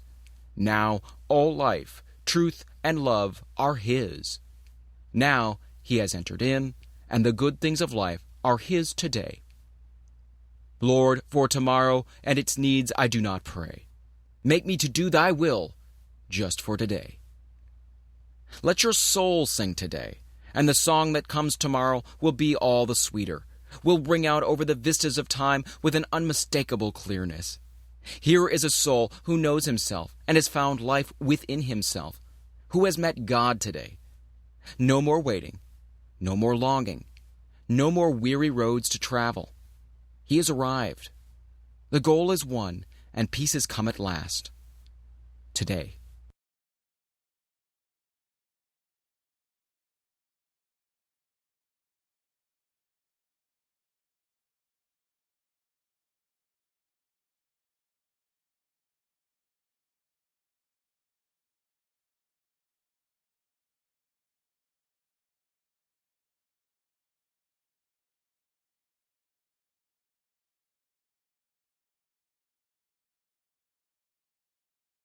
See the good in all things. Learn to see God in all manifestation, in all people, through all events. The ordinary person sees only the lump of matter. Not so with the awakened soul. He sees in all things the divine mind at work, molding out into expression what it feels itself to be of life, of color, of form, and beauty. There are some illusioned ones who claim that what we see is all false and that the so-called material universe is an unreality. What a mistake! What we see is the body of God, full, free, complete, whole. A primrose by the river's brim, a yellow primrose was to him, and it was nothing more. He never saw the idea behind it. It was seen only as matter, matter, matter. Yet what he could have seen was God's thought of himself coming out into wonderful beauty and color and form. The infinite one manifesting in an infinite variety of forms. What do you see when you look upon the human form, the crowning glory of God's perfect creation? Matter, matter, matter. Flesh, blood, and bones. Indeed, these may be passing into expression. But what of the idea? What of the reality of the body? This body of ours is as real as God is real. It would not be if it were an illusion. The very touch of the flesh should send a thrill through the whole body, bringing up its vibration to a higher pitch, to a finer form. The body is not one mass of pollution. It is the temple of the living God and should be so thought of. Too long have we condemned it, and now we must free it by reversing the process. Of all things on earth, the human body is the most beautiful, the most wonderful, and the most godlike. If you do not love your brother, whom you have seen, how can you love God, whom you have not seen? Human magnetism is not hypnotism. It is the divinity of man in expression, and when we learn to convert human passion into divine love, to transmute the lower into the higher, we shall have with us a power of attraction against which nothing can stand. He who hath ears to hear, let him hear. When we behold a beautiful sunset, we should see the wonderful thought of God, the radiance of His presence. In the strength of the hills, we should see the strength of the Spirit. And seeing all things as spiritual ideas, we should learn to love them, because God has made them and given them to us to use. The soul who in ecstasy can rush up to a tree and embrace it realizes more of God than all the bigoted priests who have ever lived. The one who can sniff the ocean breeze with delight feels the presence of the divine being more keenly than does the one who kneels in despair before an awful God of justice. Learn then how to appreciate nature and nature's God. Spend much time in the out of doors. Look up at the stars. Let them be your companions. Tread the pathless ways of the trees and the giant forests and see God in everything that you look upon. The God of the everywhere. Be expectant. Expect the best to happen. Don't sit around waiting for trouble. Have absolutely nothing to do with it. It is no part of the divine plan. It is an illusion of the material sense. One who has learned to trust will not be surprised even when he finds things coming from the most unexpected sources. All things are man's to use and then let go of. What more can we ask? We want nothing that we have to keep. Things are to use, not to hold. Expect that everything is to come your way. Be content and cheerful if you wish to attract from out the store of the infinite. Open up your whole consciousness to the greater possibilities of life. Line up with the big things. When you speak the word, expect it to happen. Know that it must be as you say. This will not be fooling yourself. It will simply be using the law as it is meant to be used. Expanding our thought. All things come to us through the use of our thought. If we have a small concept of life, we will always be doing small things. First in the creative series is the Word, but the Word carries us no further than our consciousness back of it. Unless we are constantly expanding our thought, we're not growing. Growth is the law of life, and it is necessary. We cannot stand still. If you want to do a new thing, get a new thought, and then you will have the power of attraction, which has the possibility of drawing to you the circumstances which will make for the fulfillment of your desires. Get over the old idea of limitation.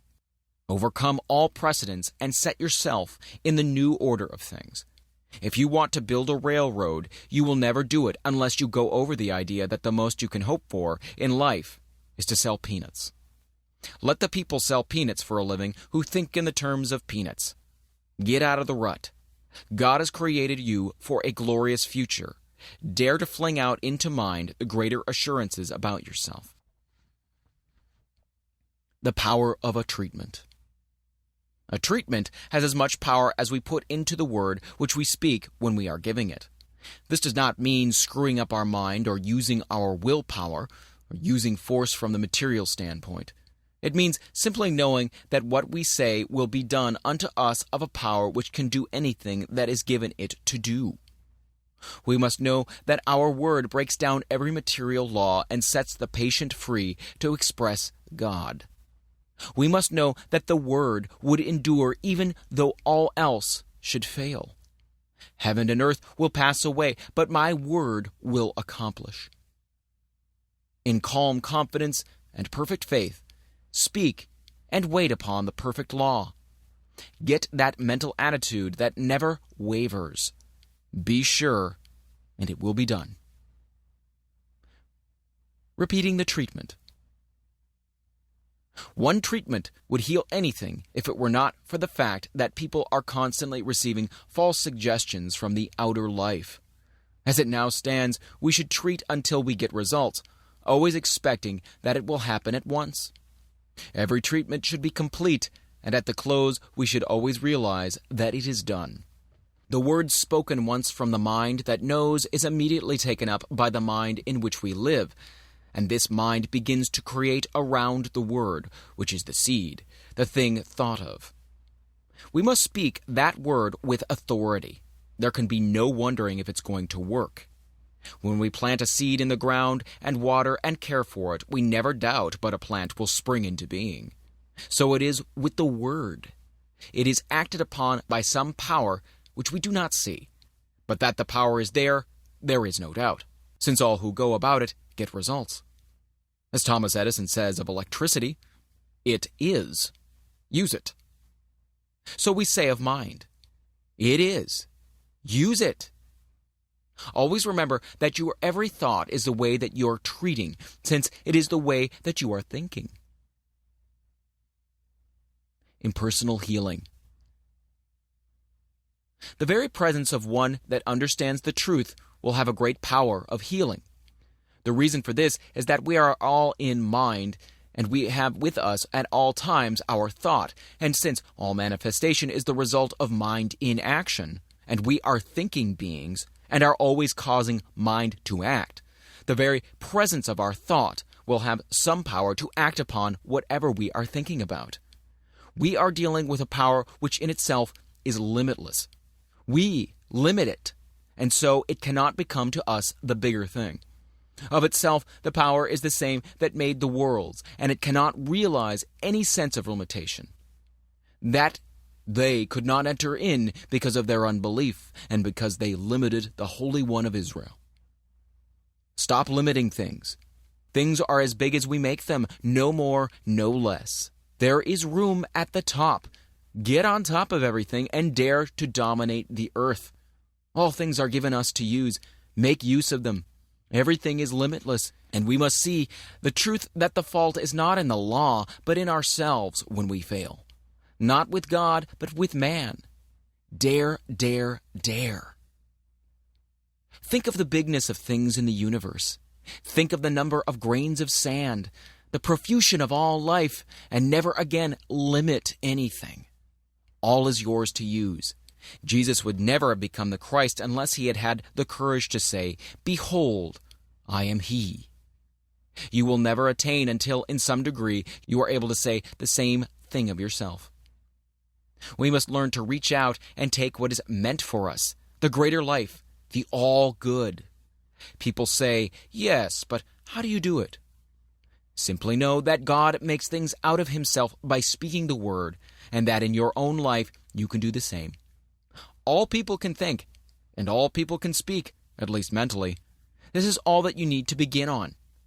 The Word is at the center of all creation and is first cause, the starting point of all that you see. The Word is in your own mouth, and all that you have to do is speak it.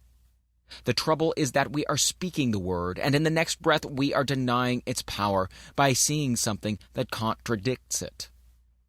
If the Word is the way that God creates, it is the right way. If it works for God, shall it not work for us? As yet, our word is more or less imperfect, but more and more it will become perfect, and so the outer condition will be brought up to the inner word. All words have as much power as we put into them when we speak. The word is already in our own mouths. That word is all that you will ever need to bring happiness, health, and success to you. Do you wish to live in a perfect world peopled with friends who love you, surrounded by all that is beautiful and pleasing? Do you wish to have the good things of life? There is but one way, and that way is as sure as the sun shines. Forget all else and think only upon what you want. Control all thought that denies the real, and as the mist disappears before the sun, so shall all adversity melt before the shining radiance of your own exalted thought. The prodigal son remained a prodigal only so long as he chose to do so. When the thought came to him to return, he was greeted by the Father with outstretched hands. So shall we find that when we turn to that world which is perfect, there will be something that will turn with us, and we shall behold the new heaven and the new earth, not in some far-off place somewhere beyond the clouds, but here and now shall we become free. We must do away with all that hinders the true growth, all the little thoughts that hinder us from becoming. Human strife comes from the thought that there is not enough to go around. Forget it. We cannot use even what we see, and what we do not see is infinite. You'll rob no one by becoming prosperous, and the laws that underlie this state of being are simple and easy to understand, and not hard to attain for the one who is willing to let go of the negative state of being. Prosperity. Here are a few simple rules for prosperity that are as sure of working as that water is sure to be wet. First, remember that nothing happens by chance. All is law and all is order. You create your own laws every time you think. There is something, call it what you will, but there is a power around you that knows and that understands all things. This power works like the soil. It receives the seed of your thought and at once begins to operate upon it. It will receive whatever you give to it, and will create for you and throw back at you whatever you think into it. This means that the practitioner should be very careful how he is thinking at all times. Not alone in the moments of the deeper silence are we treating our patients, but perhaps more than this, we are treating them in an impersonal way at all times. When we take a patient into our thought, for a treatment there will be a constant stream of consciousness flowing out to him during all the time that he is in our care. We should be very careful of our thoughts as we realize the deep truths of mental action and reaction. What is the spiritual mind? What is true spirituality? Many people have asked this, and as many have answered it. I do not pretend to know more about this all-important topic than others, but to the thinking person who has come to realize that all is love, yet at the same time all is governed by law, there must be a different answer given than the one we ordinarily hear. The average religious person thinks that spirituality must manifest in some unnatural way, such as giving up all personal pleasure and becoming resigned to whatever happens. That we must give up most of what life holds here, that in some far-off future perhaps we may attain. This is not the case with the man Jesus. We have more accounts of him being at feasts and weddings and similar gatherings than at any other places. His first miracle was performed at a wedding feast, and we must remember that here he even turned water into wine for the pleasure of the guests of the house. Perhaps we have made a mistake about what true spirituality means. Other people think we must live some kind of an excluded life in order to obtain. Perhaps this may be true of the weak ones, but what of the good? What of the busy street? Is it not to be saved also? Jesus spent much time with the common people as well as with the rich. And it is certain that he also spent much time alone with the Spirit. What is the Spirit anyway? We all answer, why, of course it's God. Where is the Spirit? It is present at all times and at all places. True spirituality must simply mean coming to realize the presence of this Spirit. It must be coming to rely upon it more than anything else. The one, then, who is the most spiritual is simply the one who relies the most. That is all. No matter where he is, he must rely. He must trust. He must believe. We do not have to give up anything but negative thought and act. We do not want to do anything that contradicts the forward march of the unfoldment of the Spirit, so all that we think and do must be in line with that which is right. But who shall say what is and what is not right? Remember this forever. Only your own soul shall say what is right and what is wrong. To thine own self be true, and it shall follow as the night the day. Thou canst not then be false to any man. Look to no one for guidance. This is the blind leading the blind. The Almighty has put the truth in your own soul. Look there and there alone for it. Many people seem to think that for a man to look spiritual he must have no color in his face, have some kind of faraway truth. He must be peculiar either in looks or in the way he dresses. To one who knows the truth, both praise and blame sound alike. But from the human standpoint, at least, a person cannot help being amused at the way in which the world judges true spirituality. My idea of true spirituality is that a man should live a perfectly normal life, entering into and enjoying all in life that is clean and good. He should place himself absolutely under the divine guidance. Other than this, he will seem just like other people, neither better nor worse. Get over all kinds of unnatural thought and remember that all is good. Neither criticize nor condemn people or things. You are spiritual insofar as you trust in the Spirit at all times, in all places, under all conditions. In order to do this, you do not have to seclude yourself from the world. To do so is an open confession of your own weakness and lack. There are moments when it is best to be alone with the power. From these moments we gather strength. To keep that strength to ourselves is pure selfishness. Walk, talk, live with the human race, hand in hand with all people and unified with all events. Live and love and learn. Be natural and normal. If you seek to enter some other way, it must all be done over again, for no one lives or dies unto himself, but unto all people. The Church of God. The Church of God is not built with hands. It is eternal in the heavens. It is not lighted with candles. Its dome is heaven, and it is lighted by the stars of God's illumined thought. And each member in his separate star shall draw the thing as he sees it, for the God of things as they are. Here all people recognize the God for the God of things as they are. Here all people recognize the God within our own souls, and ask for and see no other God. When you can look upon all creation as the perfect work of a perfect God, you will become a member of this church. I doubt very much if the Church Universal admits members from the Church Individual. When you can see in the saint and the sinner one and the same person, when you can realize that the one who kneels before the altar and the one who lies drunk in the street is the same one, when you can love the one as much as you do the other, no doubt you will be able to qualify. As it now is, we have too many preachers who do not understand, that have no purpose, too many prayers, too many creeds, too many teachers that have no message, too many churches, too many learned people, and too few thinkers. The kingdom of heaven cometh not by observation. It is the still, small voice within the soul that speaks.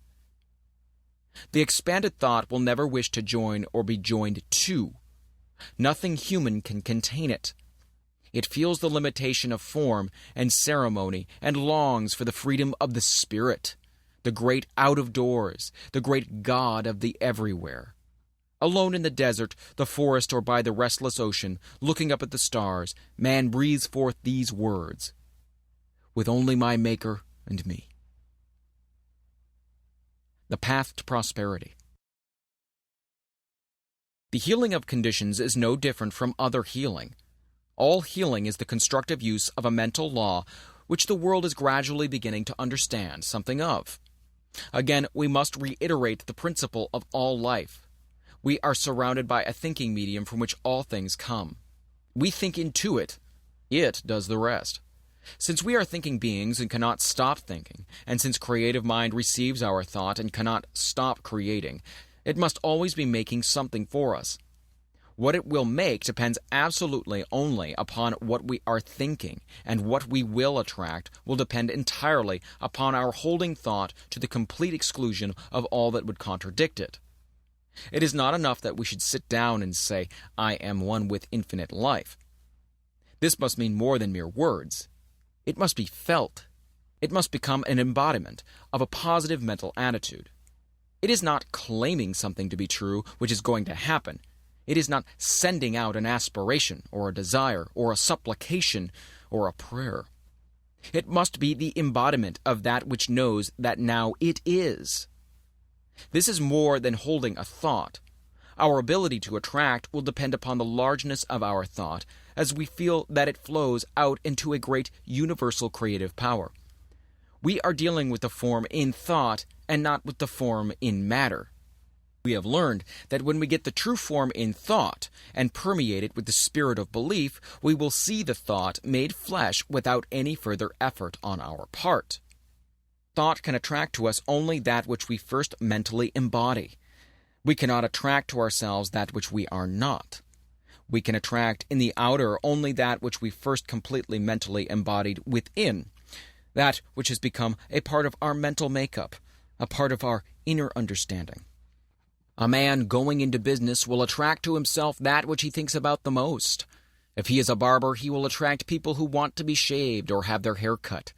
If he sells shoes, he will attract people who want to buy shoes. See Creative Mind and Success by the author of this present volume. So it is with everything.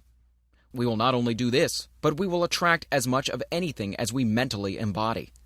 This is apt to be overlooked in the study of metaphysics. It is not enough to say that we attract what we think. We become what we think, and what we become, we will attract. Do not become merely sentimental about this. Your life is governed by more than a sentiment. It is governed by law, something that cannot be broken, something that picks up every mental attitude that does something with it.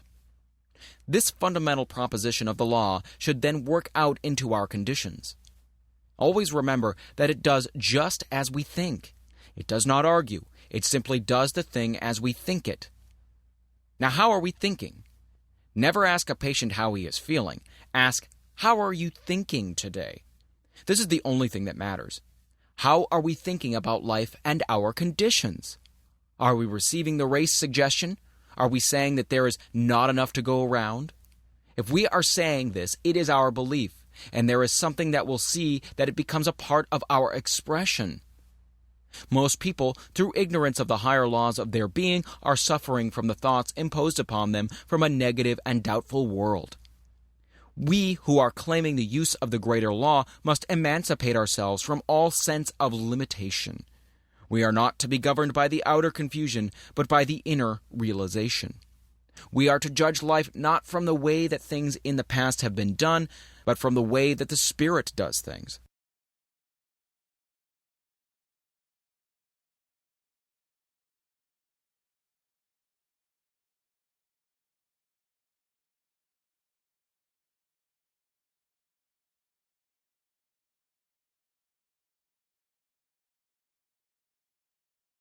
The way of the Spirit.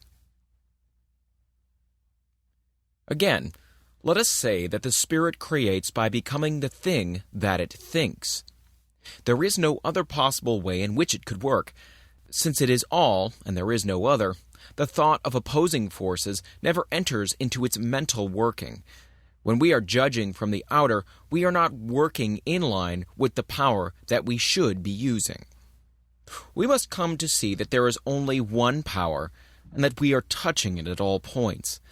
For there is not a power of poverty and a power of prosperity.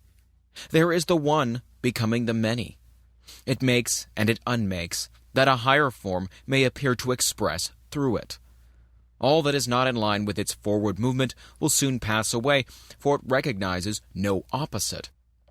As far as we are concerned, what we are and what we are to become depends only upon what we are thinking, for this is the way that we are using creative power. The sooner we get away from the thought that we have to create, the sooner we will be able to work in line with the Spirit. Always man uses. He never creates anything. The united intelligence of the human race could not make a single rosebud. It does not know enough. But our slightest thought adrift in mind causes the same power that makes all things to create for us. The great error of the race is, and always has been, that men have thought to give a physical reason for things. When that reason has not answered the problems of life, they have sought out some other reason, just as physical. This is proven by the fact that whatever of the real truth the race has discovered has never been changed. The truth that was revealed to the prophets of old has never changed. It is the same today as it was thousands of years ago. Whoever touches truth, no matter in what generation, will always get the same answer. The great truth that was revealed from Moses to the time of Jesus is the same truth that is still revealed to all who will accept it. It is simply this: we are now living in a spiritual universe, governed by mental laws of cause and effect. Moses saw it mostly from the standpoint of the law of cause and effect, an eye for an eye. Well, what does this mean? It means, as Jesus said, "As a man sows, so shall he reap." Moses saw the law. Jesus saw not only the law, "I am come not to destroy but to fulfill," but he saw behind the law the reason for it, and revealed behind all law the great lawgiver, a God of love working out the great inner concepts of his own being in harmony and in beauty, filled with peace, causing the sun to shine alike upon the just and the unjust. Jesus did not try to overcome the use of law. He understood all law, and he well knew that all law was at his command. He did not break the law, he fulfilled it. So we must find that all is at our command through these same laws. The man who understands law and complies with it will have no difficulty in demonstrating that it is as true for him as it ever was for anyone else. What then are the laws underlining prosperity? The first is this, that we must not try to escape it.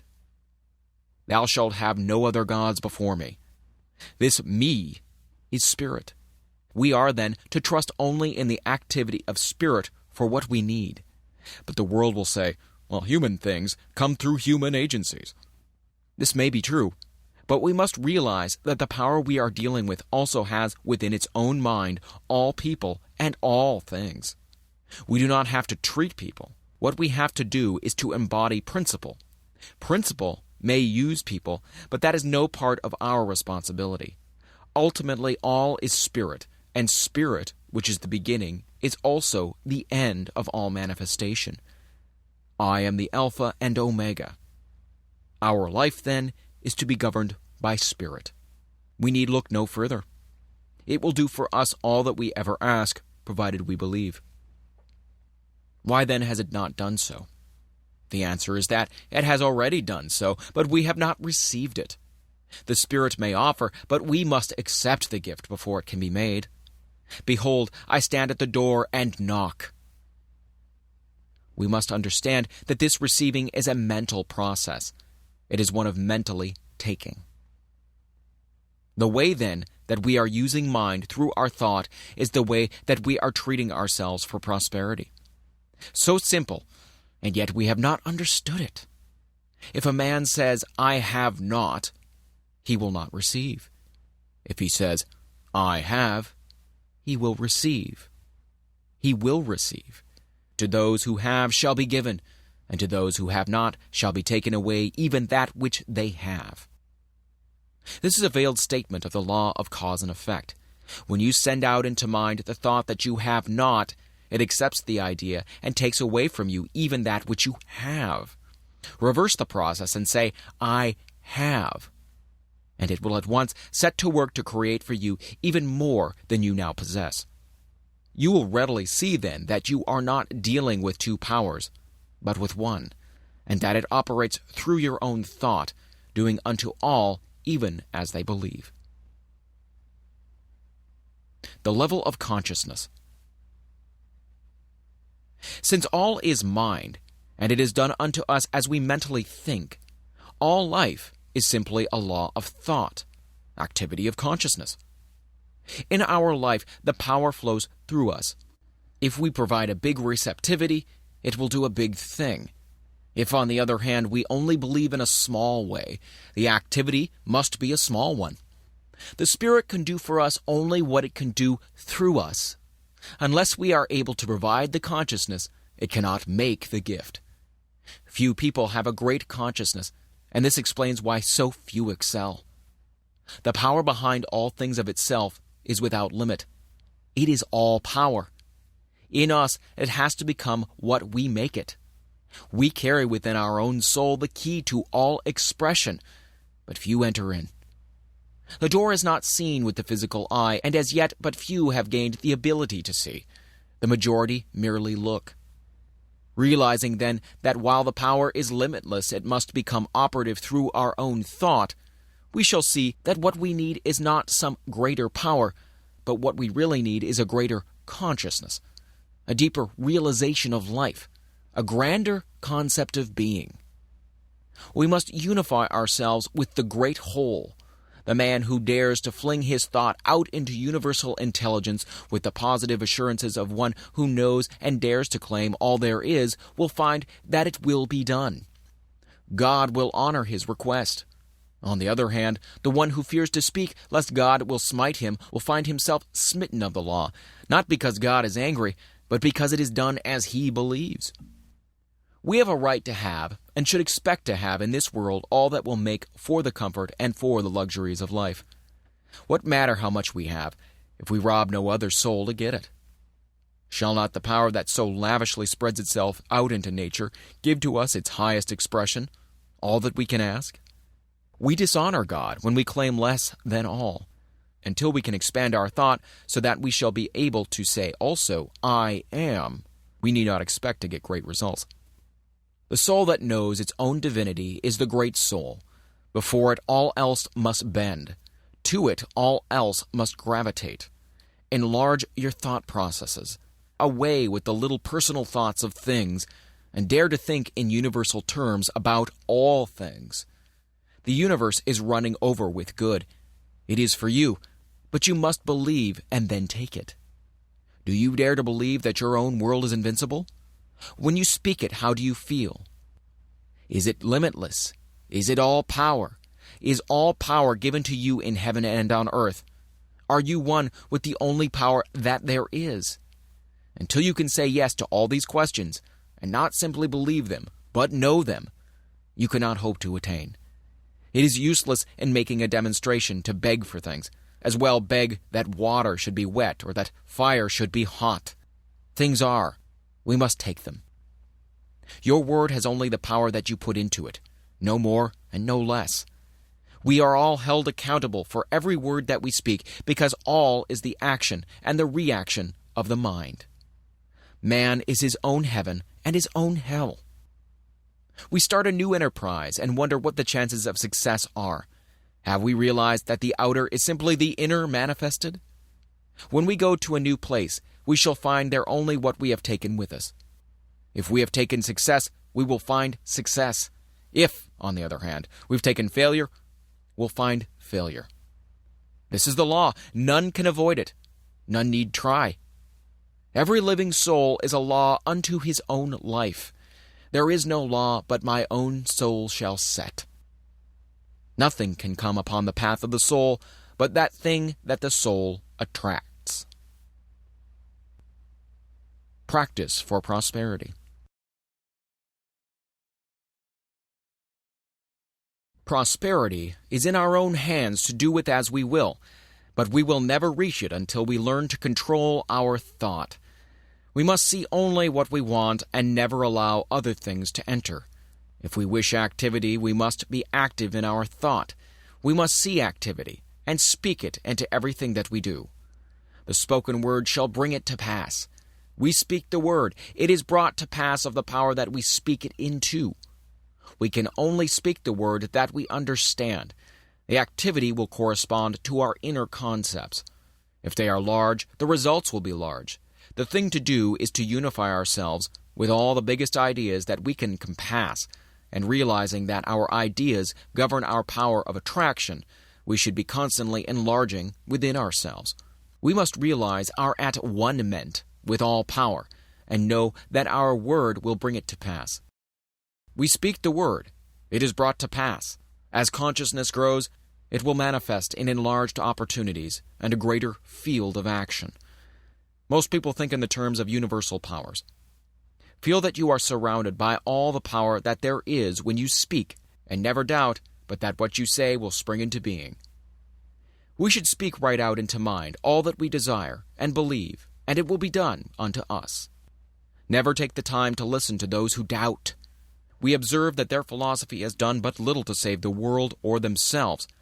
Here again, let the dead bury the dead, and see to it that you maintain in your own thought what you want, letting go of all else. Think only what you want to happen, and never let yourself get mentally lazy and sluggish, taking on the suggestions of poverty and limitation. See yourself as being in the position that you desire. Mentally dwell upon it, and then speak with perfect assurance that it is done, and then forget it and trust in the law.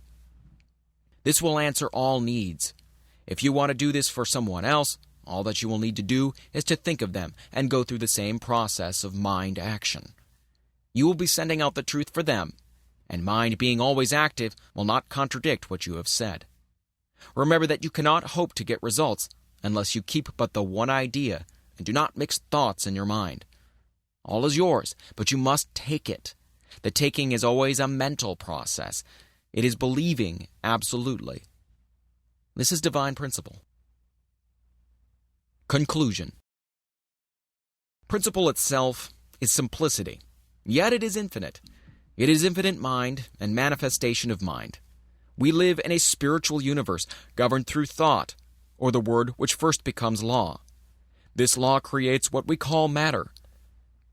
Jesus Christ discerned the truth about spiritual principles more than any other man who ever lived, and he proclaimed the eternal reign of law and understanding, absolute, complete, perfect. And he found that law to be operative through his own thought and the power of his own word. And when you and I shall cease looking outside ourselves to any person, and shall realize that whatever truth and whatever power we shall have must flow through us, when we begin to interpret our own natures, we will begin to understand God and law and life. And not until then. We live and move and have our being in what we call an infinite mind, an infinite creative mind, also infinitely receptive, operative, omnipotent, and all-knowing. And we have learned that this mind presses against us on all sides, flows through us, and becomes operative through our thinking. The human race, ignorant of the laws of this mind, ignorant of the power of its own thought, has through its ignorance misused and abused the creative power of its thought, and brought upon itself the thing it feared. This is true because all thought is law, and all law is mind in action. And the word which you speak today is the law which shall govern your life tomorrow, as the word which you spoke ignorantly or innocently, consciously or unconsciously yesterday, is absolutely governing your life today. As metaphysicians, then, we are not dealing with a material, nor denying a manifest universe, but we are claiming that the manifestation is the result of the inner activity of the mind, and if we wish for a definite manifestation, we must produce a definite inner activity. You and I, then, are not dealing with conditions, but with mental and spiritual law. We are dealing with the power of thought, the power of mind, and the more spiritual the thought, the higher the manifestation. The more our reliance upon what we call God, the greater the power. It is the new education because it strips all the false from the old belief and reveals the individual. It is the new age because, as sure as God is, it will usher in and express the perfect life, the revelation of this truth and our ability to use it. And it is your own fault when you know this and do not prove it. If knowing the infinite power flowing through you, you still remain sick and unhappy, miserable and poor, my friend, it is your own fault. Do not blame God. Do not blame man. And do not say it is of the devil. It is your own fault. Every time you say, I am, you are recognizing the eternal infinite presence of omnipotent power within yourself, which is God operating through your thought. And that is why you bring upon yourself the thing you fear, and why you bring to yourself the thing you want. When 51% of your thinking is health and life and power, that day the 51% will swallow up, erase, kill out the rest. The day you, as an individual, through 51% of your thought, pass beyond the perception of limitation, you will draw out of the universe everything you desire. Poverty will desert you, and you will be emancipated forever. The day you think 51% of happiness, misery shall depart and never return. Is it not then worth your time and your effort? And should it not be the greatest purpose in the life of any awakened soul so to depict this principle as to emancipate himself? The way can be shown, but each individual must himself walk the way. We are so bound by suggestion and hypnotized by false belief, so entangled by the chaotic thinking of the world, thinking which is based upon the principle of a dual mind, that we become confused, and we are not ourselves. Wake up. Your word is all-powerful. Your consciousness is one with omnipotence. Your thought is infinite. Your destiny is eternal, and your home is everlasting heaven. Realize the truth. I am living in a perfect universe. It always was perfect, and always will be perfect.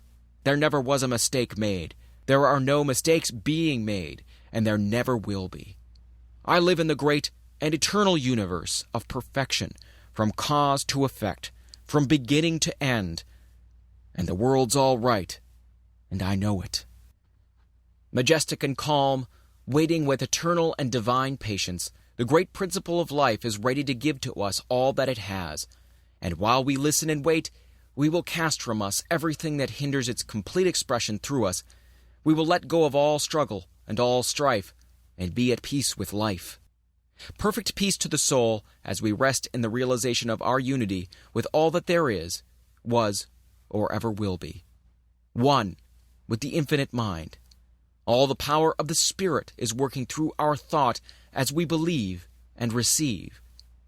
Now we will ask for and take that thing which we desire. It is done. It is complete, now and forever. Perfect life, perfect healing, perfect harmony, divine guidance, infinite strength, and joy forever.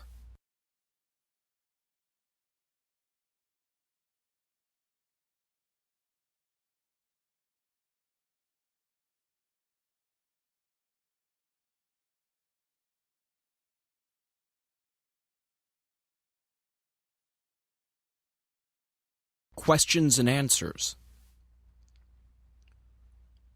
What is the truth? The truth is that which is. It is all that is.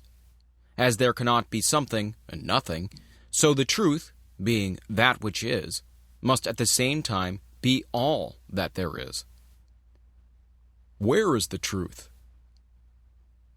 If the truth is all, it must be everywhere. Being all, there is no other substance to divide it with. Being undivided, it is everywhere present. All truth, which means all power, must be present at all points, or at any given point, at any and all times. Has the truth changed? A substance cannot change unless there is something for it to change into.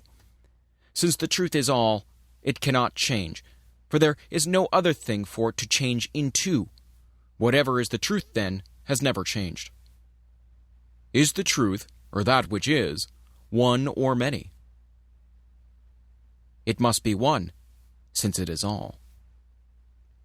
Is the truth conscious? Yes, man is conscious. He could not be so unless truth or life were conscious. Man's self-consciousness proves the self-consciousness of life or truth or spirit. Like produces like. If this is true, what is physical law? Physical law is simply the result of the inner movement of life. If things and laws are the result of the inner movement of life, then does it not follow that thoughts are things? Yes, all things are simply thought forms. How long does thought last as form? As long as the thought is held in life or mind. Does the thought of life, mind, or good ever change? From all that we can know, the thought of God seems to change. That is, planets change, take form, and again become formless. When we realize that all this can take place without ever changing the substance behind it, we see no reason why God's thought could not change and ever build up a higher form. Indeed, this is one of the teachings of ancient wisdom, that while reality never changes, the form that it takes is ever-changing. What is man's place in the creative order? Man is a thinking center in mind, reproducing in a smaller scale all there is in the universe. Does this not make man's thought creative? In a certain sense it does. What we call creation is not making something out of nothing, but it is thought taking form. And as man thinks, and as thought must take form, then it must follow that man's thought must take form in mind, and so become creative. What is man's thought? It is the activity of that something within that can say, I am. What is the difference between God and man? The very fact that man can say, I am, proves that he is. Since he is, he must be made out of life, and must be some part of all that there is. This being so, man must be a part of God's consciousness. The difference would be in degree only. He must be as much of life as he recognizes himself to be. Is all of man's thought creative? Yes, all or none. If one thought produces, then all must. If this be true, how is it that man seems to be so limited? Because he has thought limitation, and thoughts are things and will always make the thing thought of. In reality, the very fact that man's thought can limit him also proves that it could free him from all limitation by simply changing his thought. But why is man so made that he can think two ways? This is a question that can be answered only in one way. Unless a man can think as he wants to think, he would not be a man at all, but simply a piece of mechanism. Man is an individual, and that means self-choice, backed by a power that will produce the thing chosen. In discovering himself, man chooses many things, uses them, and passes to a higher choice, ever ascending in the scale of being. As fast as he chooses, he experiences that thing which he thinks about. What is evil? Evil is the result of a lack of clear seeing, based upon a belief in two powers, and limitation, and what we call sin is the result of man's struggle to find himself. If this is true, why could we not at once begin to change our whole life by first changing our thought? We could. We would not be changing real substance, but we would be changing the form that it takes through our thought. All that we can change is the form of thought through which experiences come to us. What is the limit of man's creative use of mind? Man is limited by nothing but his own thinking, by his mental ability to conceive.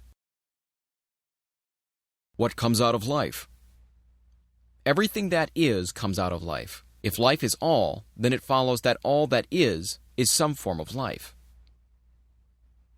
How does life make things?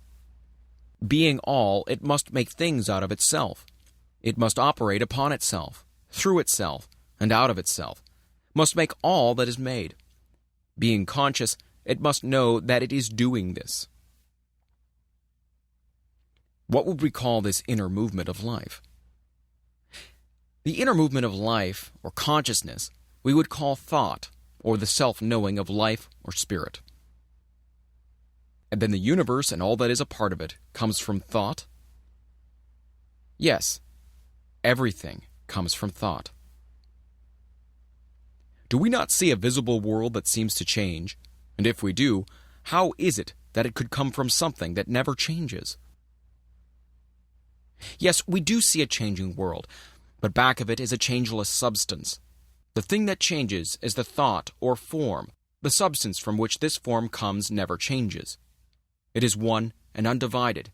It takes form through all thought in all things.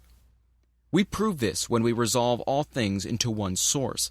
All material things, so called, can be reduced into formless substance, the sole activity of which must be thought or the movement of intelligence upon itself. What causes form to change? The intelligence behind it. Is there nothing in the universe, then, but life, thought, and form? These are all. What is meant by mental conception? All things are produced by thought. The thing produced from mind is first formed in thought. Thought molds mind into form. But do we not have to act? We cannot think without acting. An inactive body is the result of an inactive mind. In using our creative powers, how far do we have to consider the conditions under which we live? We do not have to consider them at all. Conditions are the result, the effect, and not the cause. We create them as fast as we think. How would a person start to change conditions?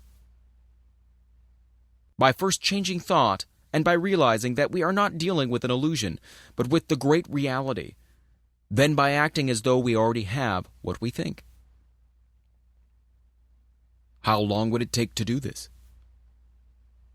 As long as it would take to let go of all negative thought and embody all positive thought. This would depend entirely upon the individual and his mental ability to control thought. What would hinder us the most? Ourselves. No one gives to us but ourselves, and no one takes from us but ourselves. Can no one else help us? Only to a limited degree. While we may be helped by those who understand the law for a time, yet sooner or later we must ourselves take the creative responsibility of our own lives. Others may think for us for a few moments a day, but we think for ourselves all the time. But does not God help us? Yes, God helps us all, but must do it through law. Quote, all's love, yet all's law. Unquote. How should we pray? By giving thanks that we already have that thing that we pray for, by completely believing and by never doubting. When ye pray, believe that ye have received, and ye shall receive. We must be sure that in no way shall we think, act, or talk, or read about limitation. We must all be a law unto ourselves. Definitions. God. Infinite spirit, self-knowing mind, life, truth, intelligence, love, all cause and all effect. That invisible power which makes all things out of itself, by an inner action of its own thought upon itself. The visible universe. The idea is of God in expression, the body of God, expression of the divine mind. All visible life is an expression of an inner concept. Law. Mind in action. Law is not cause, it is effect. It is intelligence operating. All law is universal. Vibration. Not intelligence, but the result of intelligence. It follows cause. Thought. The activity of mind. Man.